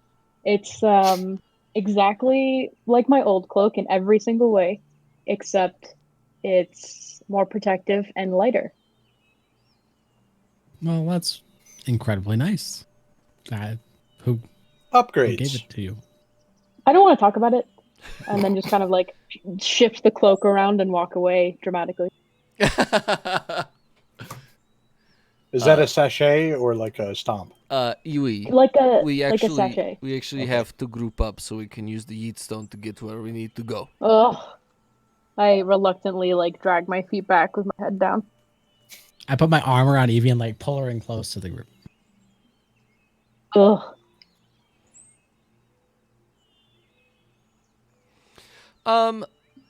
Evie, as soon as you guys start touching in the middle to use the yeet stone, you feel something jump off of your back.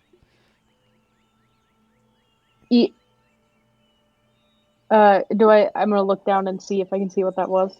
No, but you see tiny little prints skittering over the ground.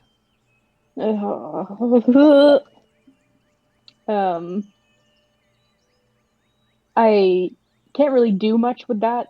We're about to go somewhere, so just like shudder it off and have some lingering goosebumps, probably for the remainder of the day. You guys get together, and Casimir takes the stone and throws it southwest, and you guys arrive shortly after in the Verdengard.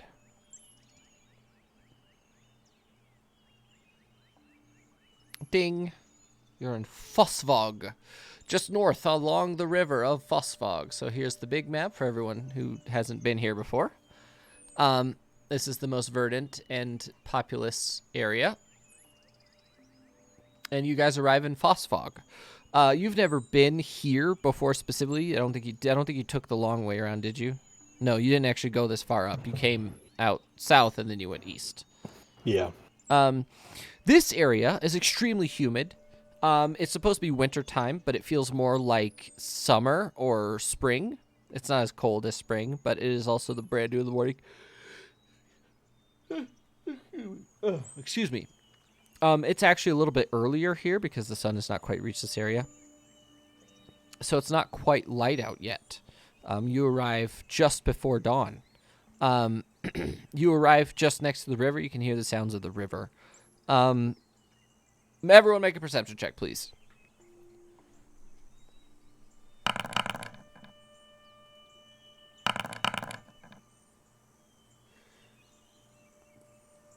Evie. Okay, that's a little bit fair. How did you get... Whatever. Technician in Vidar, the first thing that you notice is that the river here is barely flowing at all, and it's not quite still water, but there's none of like the natural state that really slow moving water has here. Normally it has like algae or moss or whatever on stuff. It doesn't appear to be any of that. It's not that there's something wrong, it's just that this area appears to have different something going on. Arcana check to figure out what? Or nature. Question mark? Or nature, one of the others. One of them. Well, that's interesting. I'll do Arcana. Okay. Can I assist? Sure.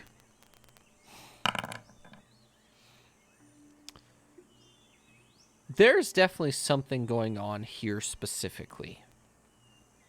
As you look closer,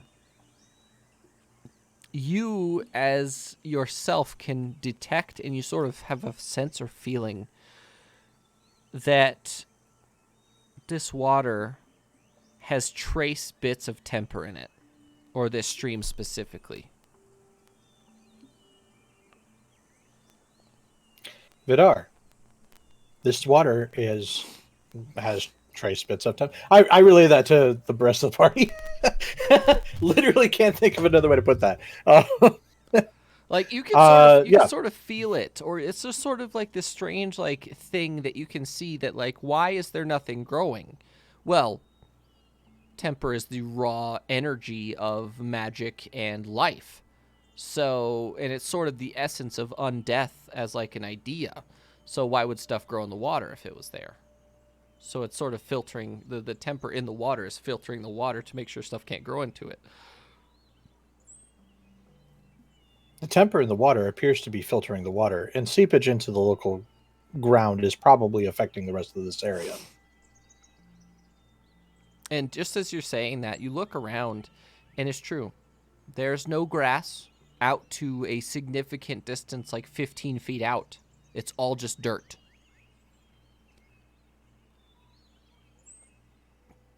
And it's only for this, like, 700 or 800 foot section that you guys are standing in.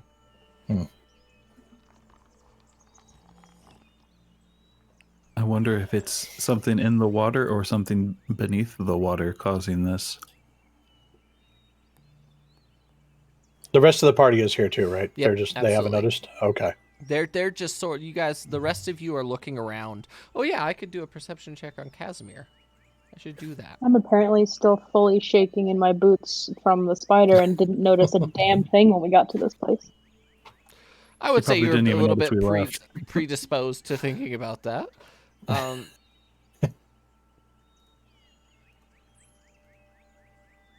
is it defaulting to public roles? I don't understand that. Ooh, Casimir doesn't see shit.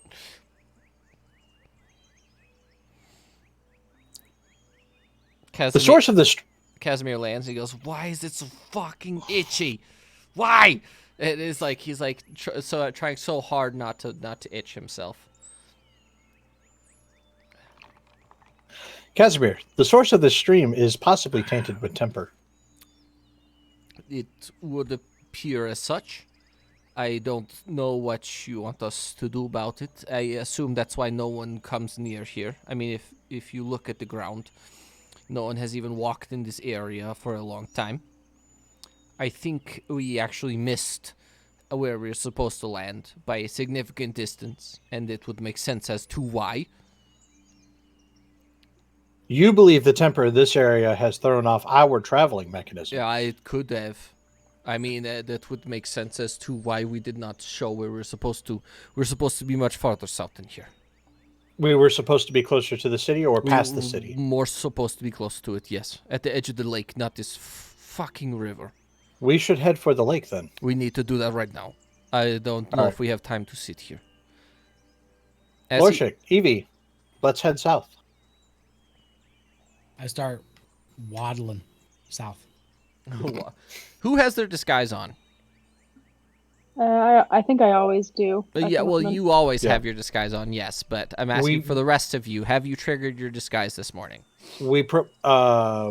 That's a good question because we prepped them last night. I assumed that. If you prepped them last night, then they're still going. Absolutely. Because everybody did disguise up last night, right? I thought that happened. Yeah.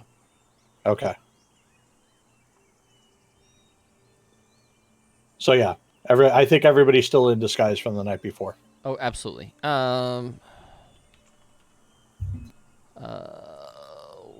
Okay. I'm just doing something real quick.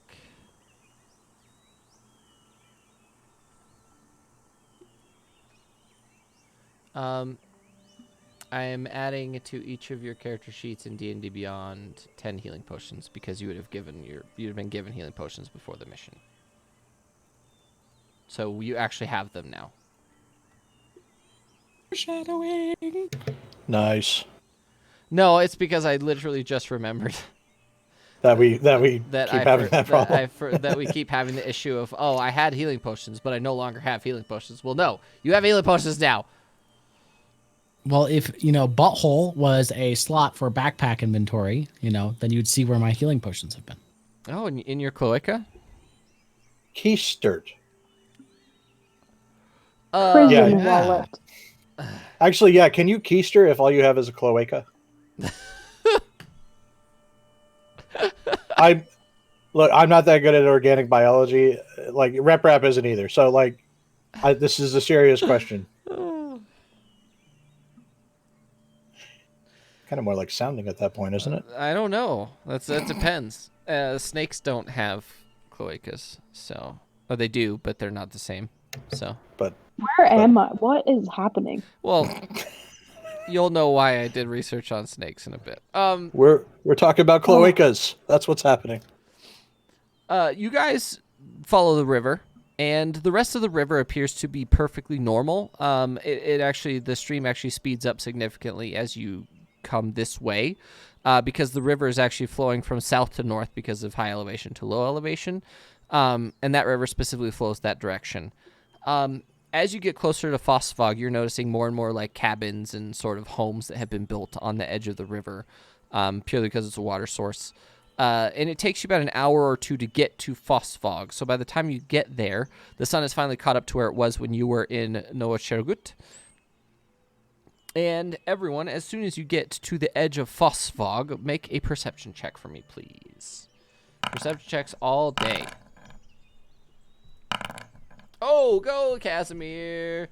See, Lower Shik, you're still rolling decently. You're just not rolling well yet. I've rolled a 10 for my last 3 rolls. I know.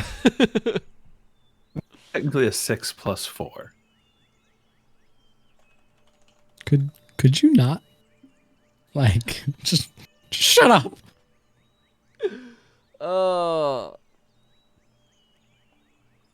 Technician Evie, everyone but Lower Shik. You notice that as soon as you enter Fossfog, there are loads of creatures you've never seen before. And if you'd like me to describe them to you, I will. There Yes. are Yes, a please. brand new race of reptilians that you have never seen before. Lower Shik has never seen these ones either. But I don't notice them right now either. Not right away, no. Rep is going to sort of nudge Lower Check and point at one and say, I do not mean offense, but is that a relative of yours? Ha! No. The first ones that you notice are these large... There's one in particular that his torso stands at about 9 feet tall, and the rest of him goes an additional 14 or 16 feet after that. He's a 25-foot-long anthropomorphic king cobra that has 4 arms.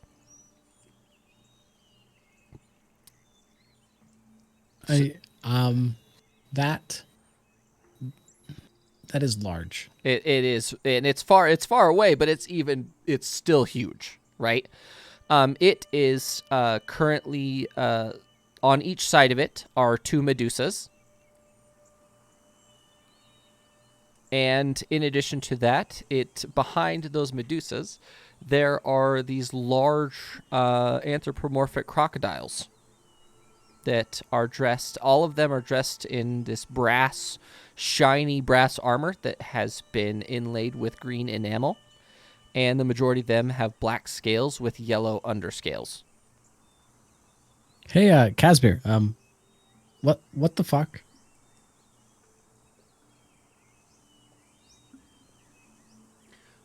What do you mean? What is that? What are those? I have no idea. I've never seen that before. Never. Maybe we should talk to them.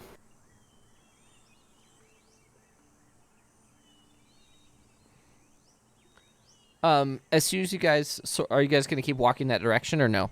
They appear to be interacting with a town mayor or some sort of government official, like a jarl or a similar... Like, what you guys understand would be a jarl in your culture in the Crag is different. It's different here.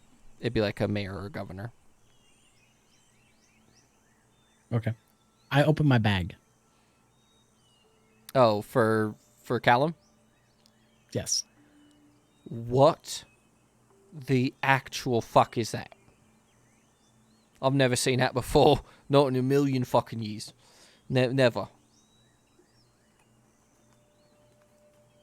I wonder if it has a daughter. Anyway. I assume we start walking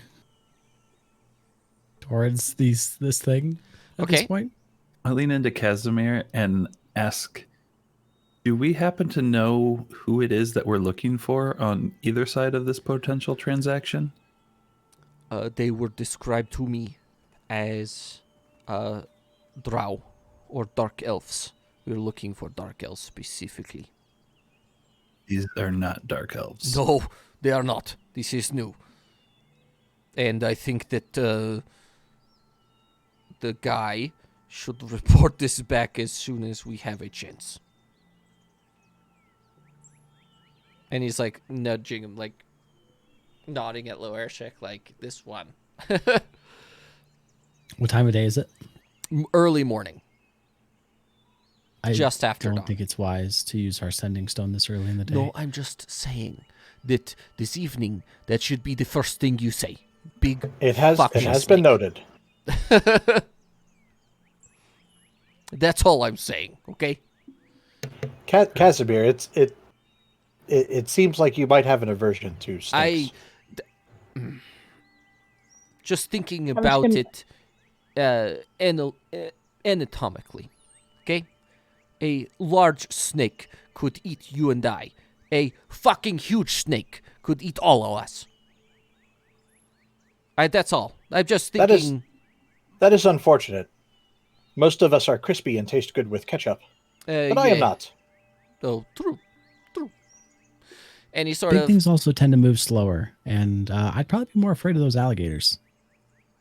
Oh, true. Very strong. Very strong.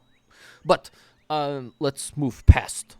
Let's not make a deal of this. Indeed. Observe and report. As you guys move past, you don't even need to make perception checks of this. The sort of alligator guys, like, sort of turn to you, and they all go... and they're, like, talking to each other in, like, these crazy throat noises that sounds almost like Draconic, but is still so far removed from it that you're not really sure what it is, Lairshik. You catch a word every once in a while, and one of them called you a snotling. You understood Yeah. that word. They're not. What are they speaking by chance? Is it? Do I have to? It's a form of Draconic. If you'd like to make a Okay. raw intelligence check to see if you can decipher any other words.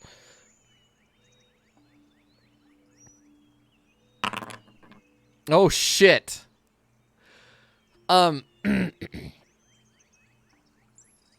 He basically said,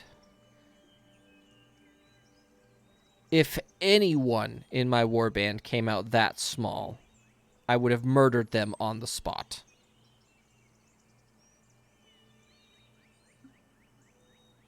Am I? I can hear him, but how far away at this point is he? 6-8 feet. Well within hitting distance of you. His what you didn't realize what his weapon is it's literally a giant stone stick that on the very end of it just has an enormous chakram attached to it. So it has a giant circular blade made out of iron attached to the end of it. I look over at him and say, "Still big enough for your mom." And he sort of looks at you. Do you say it in Draconic, I assume? Or Yeah. he just looks at you and goes... You can see that both of the giant crocodiles get real uncomfortable for a second, and they're just like, Are they crocodiles or alligators? Hold on, we have to settle this. they are crocodiles. They are not alligators. Okay. They are crocodiles. They're very... I think the difference between alligator and crocodile is like the nose width mainly. That one is a little bit more thin and one is a little bit wider. I don't really. Also, one is amphibious, and I don't remember which.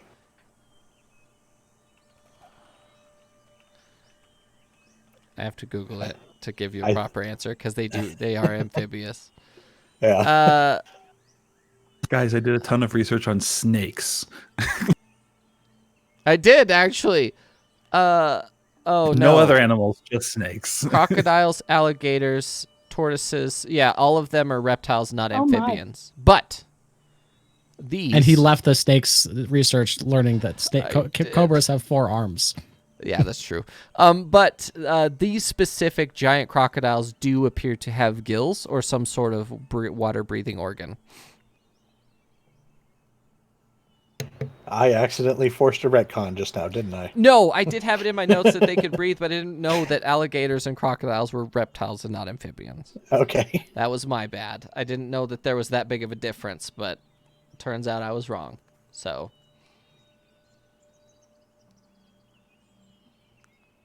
Oh, turtles are reptiles, but they can breathe in water.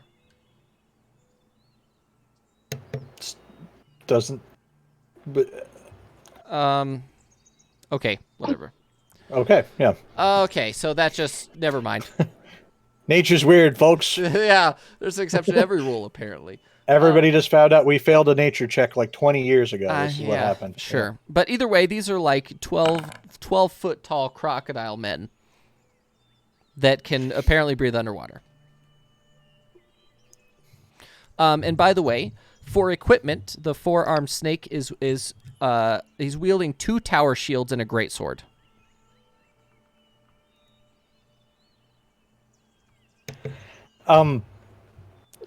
I would like to investigation or perception. You said they appeared to be preachers of some kind, right? So looking for holy symbols or figure out what god they might be attached to here. Ooh, that is a good question. If you'd like to make a religion check for me. Okay. That actually makes way more sense than what I said. There we go. They appear... Oh, I clicked the wrong Google Drive sheet. They appear to worship... mold, the ingrown.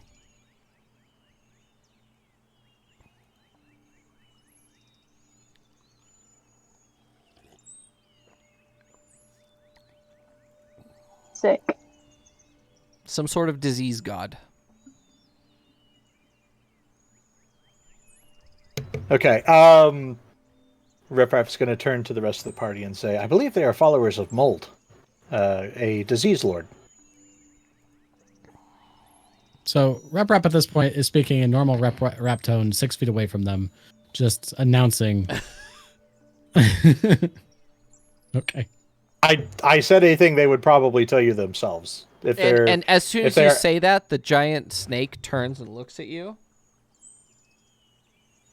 And he puts one of his hands up to the guy he's talking to and literally shushes him with his hand. He goes like this. He's like, "This one must speak to the man over there." And he slithers incredibly fast to you. Like it takes wave as he's coming. It takes him less than a second to cover a 30-foot distance. This is I'm sorry, is this the 25-foot long snake man? The giant one. Okay. Hello. This one requires you to tell him exactly what you mean in your tone. I mean no offense. The only way I could think to describe the symbol that you wear and represent was as such. I am relatively ignorant in the matters of gods. This one is very understanding of that. Thank you. But he still does not care for your antics. I apologize. This one is Warmaster Haka. This one is Phalanx. This one greets the Phalanx.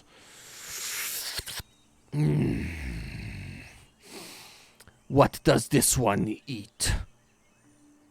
I do not require eating.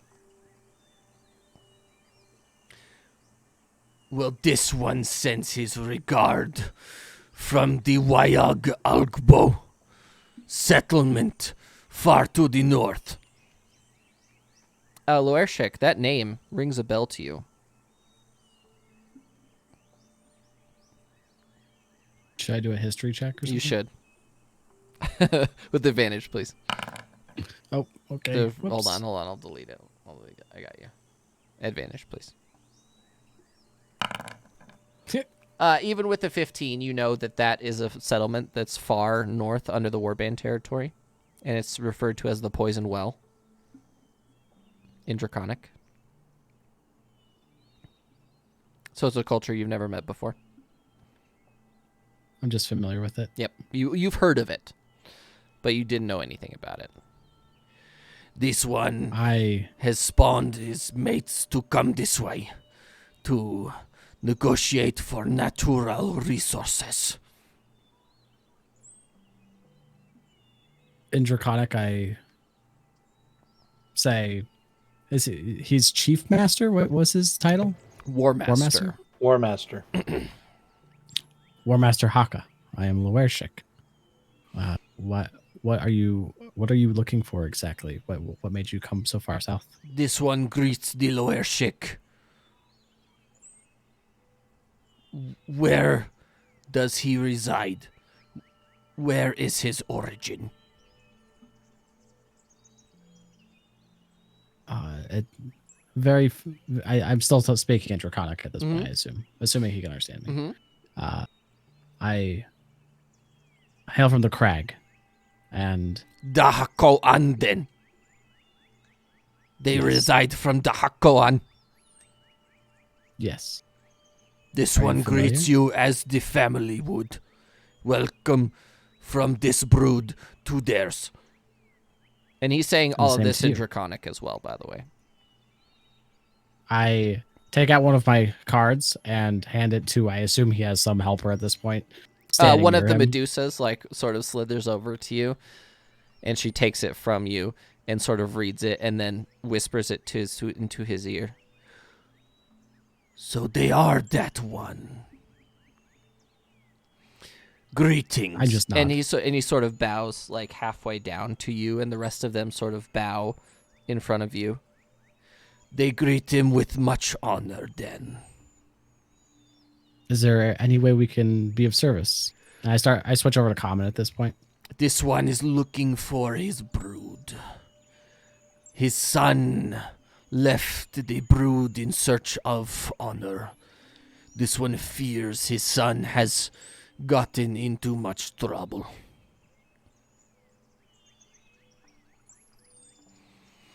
Many days ago, they sensed a large energy tremor coming from the southwest. Entire colony lost of the nearby family. The last known location of his son was in this area.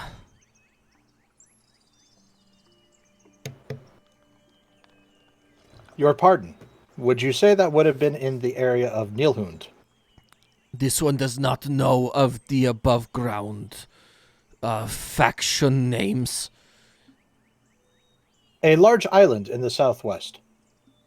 This one only knows that the underway was compromised, and few colonies were lost in attempt to save them. I understand. I think we're having more technical difficulties there. No, it's fine. Okay. And he basically goes on to explain that the explosion at Nilhund destroyed, and you're not really sure what he means by a lot of this. Because you just don't, it just doesn't make sense to you. You sort of understand that they live underground, and that's like their main thing, is they live underground in a different civilization that just exists in tandem with the overground, but they don't require any interaction. So they've come overground because his son has left the underground to find glory and honor, but his last known location was in Nilhund, essentially, because he didn't know what it was called. So he came here because it was the closest way out to that area. And What primarily is- because that voice is hard to do over a long period of time for me at the Right. moment. What is your son's name? His name is Kana. Kana. Is there an easy way for us to contact you if we touch base, if we reach out to Kana, if we discover Kana? He is going by the name Black Blood. in your tongue. If he responds to you with Kana, then you will know it is him.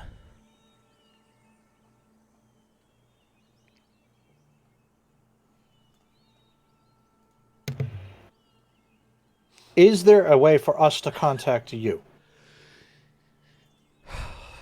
At this moment, no.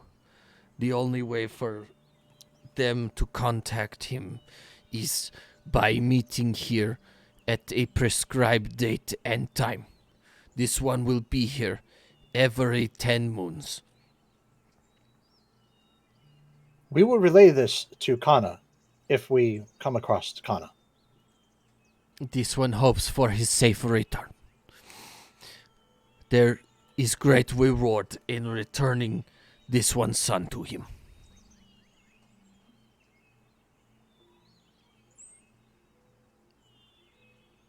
This one also wants to thank this. What do they go by?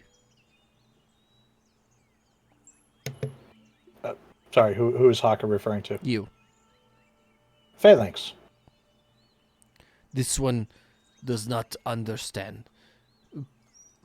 This one Shields. is... Defender. Oh. This one thanks you, Defender. There is great reward in returning of the son. And he's sort of distraught.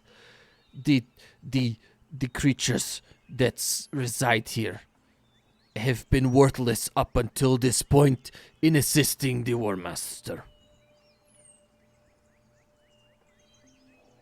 We will do our best. This one thanks you. And he sort of bows, and they sort of go about exploring the city with their whole entourage of the two massive lizards and the Medusas and him. But yeah, essentially he's looking for his son, and he can't find him. After they wander away, I lean over to Loershik and say, you gave out your real name and they seemed to react. Is there something you're not telling us? And also, how badly did you just screw up our disguise? I don't think my disguise was going to make big of a difference in this case. And given that I was able to recognize where they were from, they reside near the warband territory, so I don't anticipate that they would be out for our heads. I'm not hiding anything. My name is Loershik. Why do you ask? That seemed to mean something important to them, but I digress. I mean, in your tongue, it means nothing more than pain.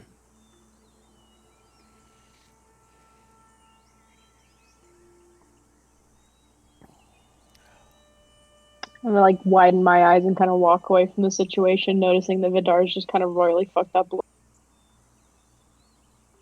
Oof. What else are you guys doing right now?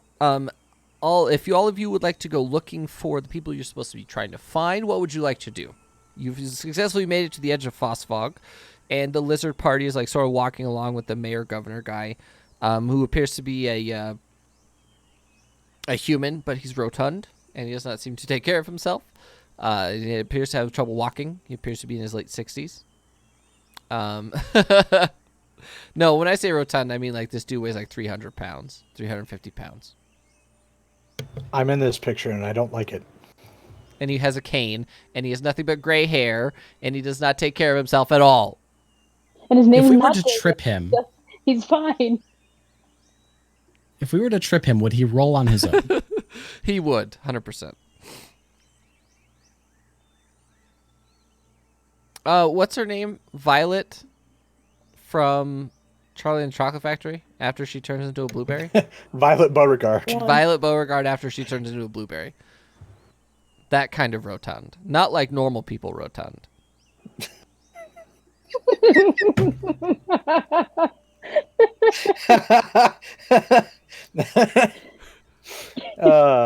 Yeah, that should have been in the Twitch chat. Sorry, that was the mayor, correct? Yes, yes. Okay. That Haka referred to him as a worthless human being. That seems about right.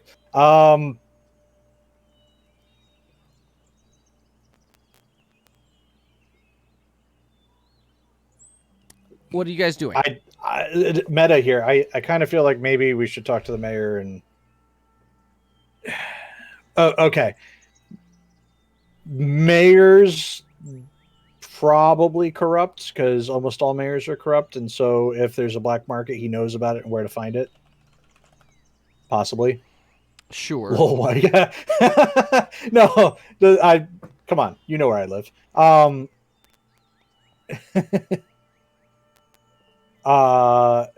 So yeah, it's I don't know. That's one strategy. We could just try talking to the guy.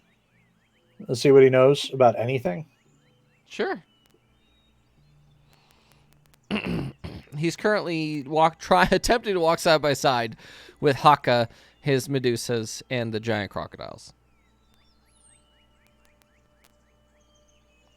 And if you guys would like to know what the crocodiles look like, I'm gonna post a picture in the chat and in our little thing here. While this is ongoing, I grabbed the attention of the Medusa that I gave my card to.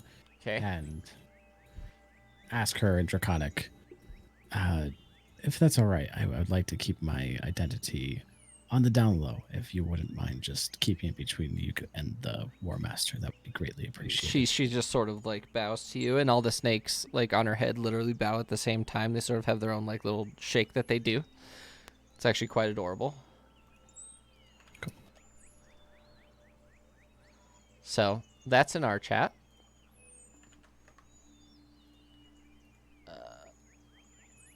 Where's the link? Approachable. Cuddly. Looks very cuddly. I'd I have think another he's about to plush. go make pizza. That's the inspiration for this specific type of lizard man. I'm baking over here. So you guys are gonna go approach the mayor. He's like sort of struggling to keep up with Haka as well. Anybody else want to open this one, or is this going to be rep rap? All right. Yeah, I no, nudge you Evie. go. You go. Okay. Yeah, all right. Did Mr. we already Mayor. have the mayor's name? No, he did not say the mayor's name. Mr. Mayor, a moment of your time. Oh, yes. How can I help you? We have Instant come girl. to town. We have come to town to do commerce. Oh, what type of commerce? Of course, the legal kind of commerce. Nothing untoward. Oh, of course. You just have to go down the road, and it's just down that way. There's loads of shops and things on that side of the city. Could you advise us of areas to avoid that may contain illegal commerce? Oh no, if we had illegal commerce, yeah, I would have dealt with it a long time ago. So Callum sounds like my uncle, and you sound like my great grandfather. I'm not kidding you, like to a T. Wow.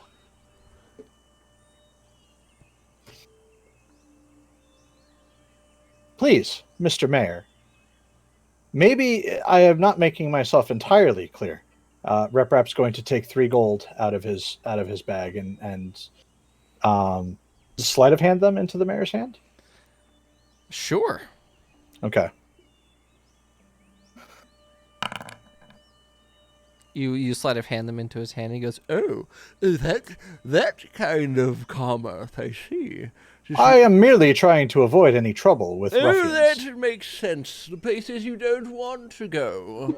There's a very large cabin to the south along the road. There's a very large picture of a dead hand on it. don't go there unless you're looking to be deemed as unsavory. Mr. Lizard Man, we have not finished our meeting yet. And he sort of like Thank you, wobbles, Mr. Mayor. and, like runs away.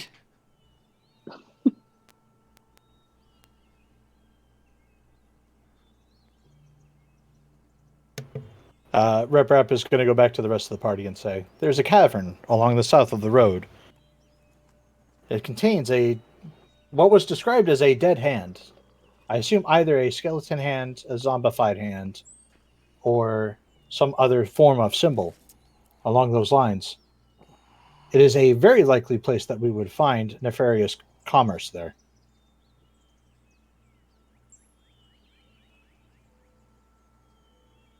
What are you guys doing? We should locate this cavern so that way we could perhaps keep an eye on it and make sure no illicit commerce happens. I must warn, when Zoya was talking about Yvonne earlier, she mentioned that he was with a bunch of undead. Is it possible that they might be here as well? They could have eyes everywhere. It just depends on what they're doing. But then again, who is Yvonne working for the king, or is the king working for someone else? Are we just hitting the tip of the iceberg? The proverbial iceberg, as they say. I think we should go, but we should be cautious. I agree.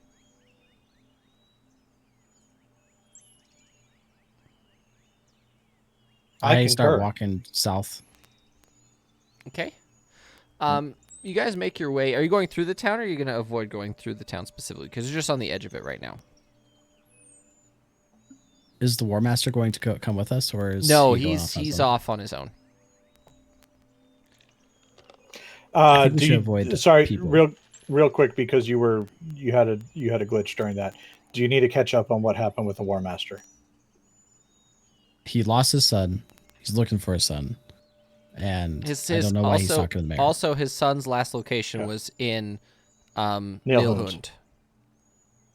And we have a name. We have two names, one in his actual name and one in common, and then basically what instructions to give him so that he and his father can be reunited. So that's it. Okay. And what is the significance of the mayor? Sorry. The significance of the mayor is just trying to talk to him, and Haka deemed him as worthless, so he's ignoring him. What attracted the mayor to Haka? He's a giant snake man. Okay.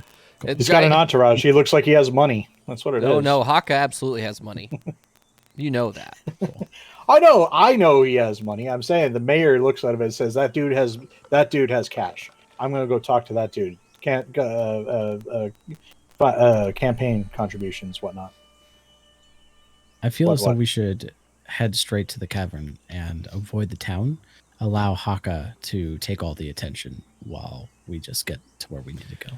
That is Vidar. a brilliant plan. Vidar, do you think you would be able to find us a suitable blind so that we can observe the cavern without being seen? I would hope so. I could find one at least for myself. I'm not sure about a party of this size.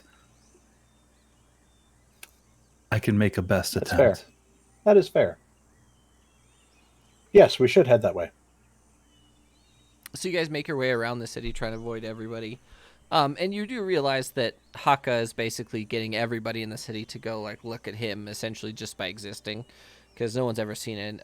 They very rarely see lizard men, let alone these specific types. As you guys move along the outskirts, you sort of rotate down here. It wasn't very clear what he said, but you guys actually reach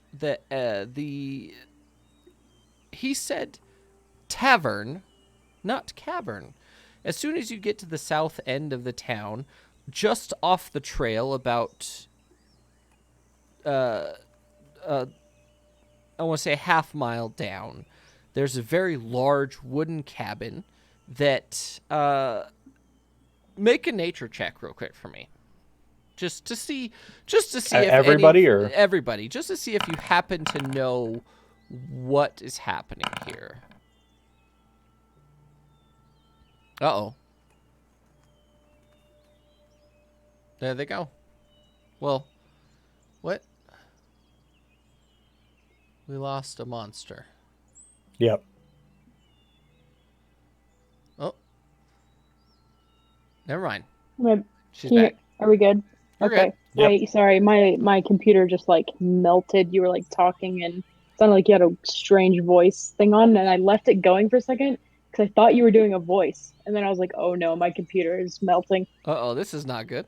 Okay, well, It's all good. we're going to be over pretty soon anyway, so I'm not worried about it. You guys reach, and it's a cabin. Evie, I need you to make a nature check. And that's 3, 4. Yeah, Evie, make a nature check. I use Will the Old King and use that Eevee. Because I assume that she's proficient in nature. I'd hope so. Sure. Well, she had a +1 there. Yeah, that's Technician's actually the one that you want to use it on. Yeah, you probably want to use it on. Roll it back. I use Will the Old King on Technician. Yeah. Okay. so. Callum leaps into It is Technician, weird that I'm and not. he goes, right, what fucking information are we looking for exactly here? And he sort of like, you could feel Who like... are you? You can feel your the inside of your head, like being looked into. Reroll your nature check, please, Technician.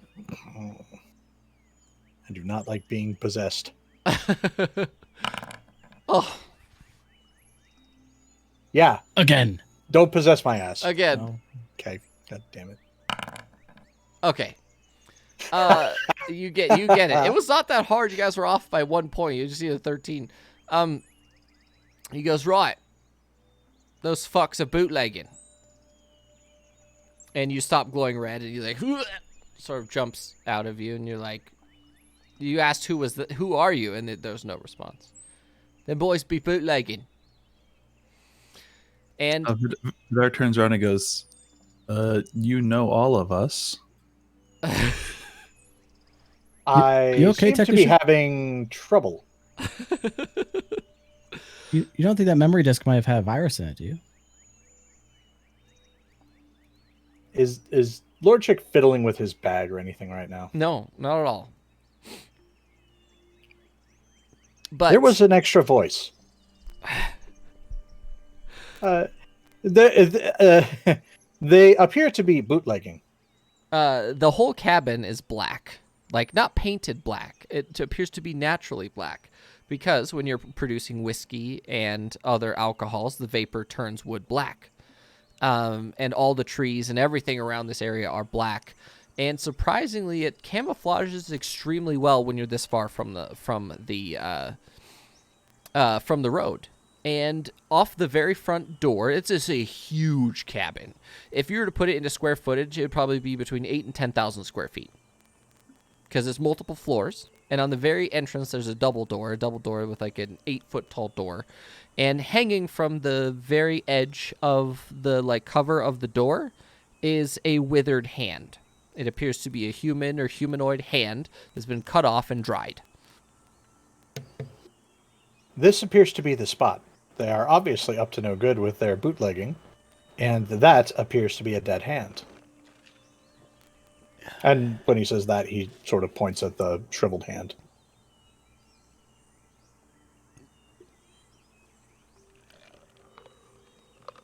Does there appear to be anyone nearby, or should we set up our blind here? If you'd like to make a perception check, you can see if there are any people. I'll make one as well.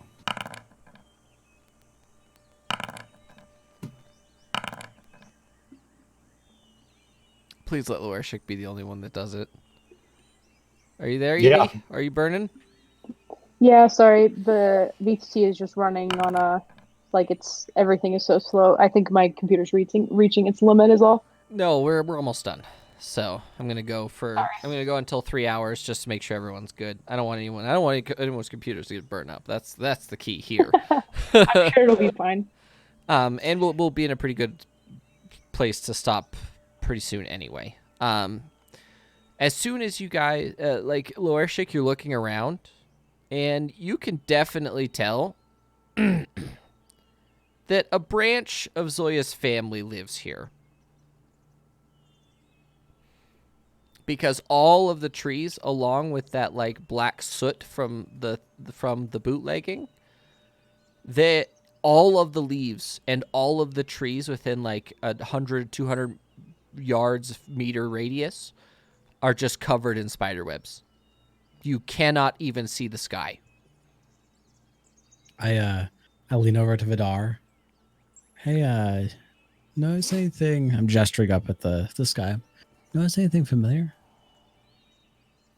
Yes, this looks an awful lot like the Absalorn camp. I wonder if they are related or in any way able to contact Zoya. Can I do an investigation check to see if I see any spiders, or is that another nature check or anything? Yeah, do a perception check to see if you can see anybody.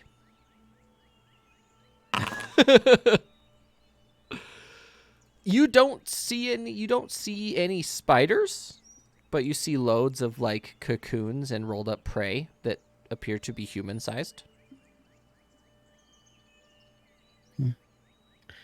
Hey, Evie. Yeah. I want you to know that this giant mall is very good at crushing things, and everything is going to be okay. Why are you saying that? I like to be reassuring sometimes. Strangely out of character, but I appreciate it. Is something going on? No, nothing you need to be concerned about yet. Okay. As you guys are talking, Loershik, a Drider, very similar looking to Zoya, lowers itself in front of you and says, It's similar in size, similar in size to Zoya, but instead of having so like everyone sees this. oh yeah, Okay. similar in shape and stature, and a woman just the same. Except Zoya has like red integrated into her carapace. This one has a shade of blue and purple. She's sort of iridescent, where Zoya is very gloss colored. This one appears to be like, it's almost like she's coated in oil. And she looks at you and she says, "Welcome. Who are you?" I have at Hey, this point we're jumped behind everyone and like very keen eyes on Lorishik's hammer, and just fully understand why that might be relevant and necessary shortly.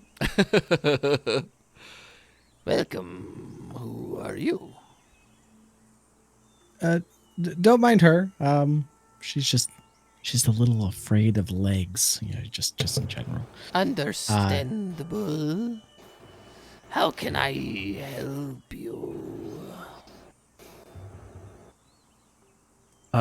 Vidar kind of shuffles around with his scarf that's like around his lower part of his face, kind of trying to bring attention to the fact that we have the Drider silk gear. I say, "Oh, we're just in the area looking for commerce. We were told by the mayor there might be people around here." Entrance requires a minimal fee. How much is minimal? It depends on how many pints you're willing to donate. Is there a Friends of Zoya discount? Pints. She lowers Pints? herself all the way down and lowers herself to your height and said, "Say that one more time, please." Is there a Friends of Zoya discount? How you know Zoya? And she's like breathing. She's She- breathing through her teeth at this point. She gave us scarves. So you're Maybe friends. we don't want to know Zoya. You're friends with Ah. my sister. Oh, Friends, maybe acquaintances. We know Zoya. We know who she is. And she looks right at Evie.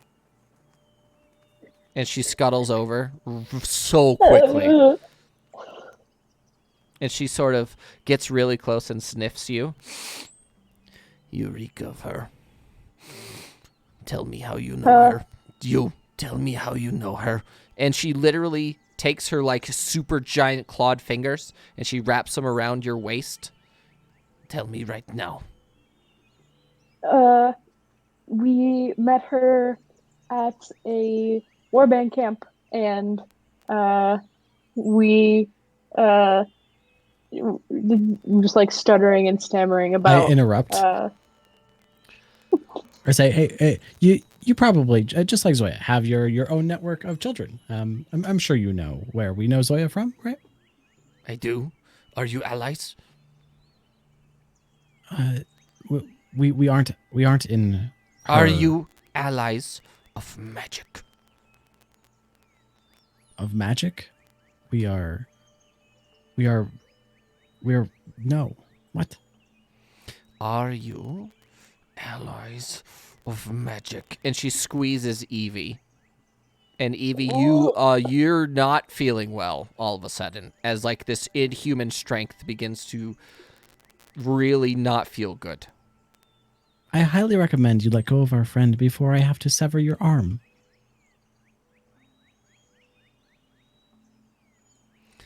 She takes a second to think about it. Are you friends of Artstadt? We currently have no actual alliances. At this point, my children have been taken and murdered by the Artstadt Inquisition. You declare an alliance now. I look to technician. Technician with the info.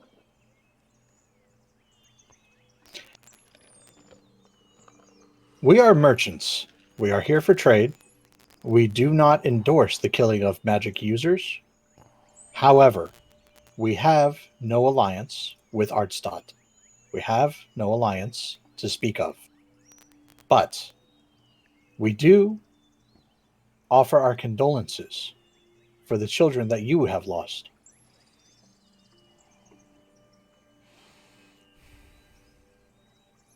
She takes a second and breathes in deep. Well, you know my sister, and you're not dead. That tells me a lot. There will be no donation required. Unless you disturb the peace in my establishment. Do you understand? And she sort of unhands Understood. Evie and pushes back away from her. Disturb the peace, and we will have issues. My name is Aska. It is a pleasure to meet you, Aska. And who are you? My name is Phalanx. Greetings. And the mouthy lizard? The mouthy lizard, his name is very unpronounceable in common, Fair. but I believe he is known as Lo Airchick. Greetings, Loershik. I just bow and side eye technician. And you are? And she looks right at Vidar. They call me Flesh Render. What an interesting name. They call me Baba Yaga. And the skittish one in the back.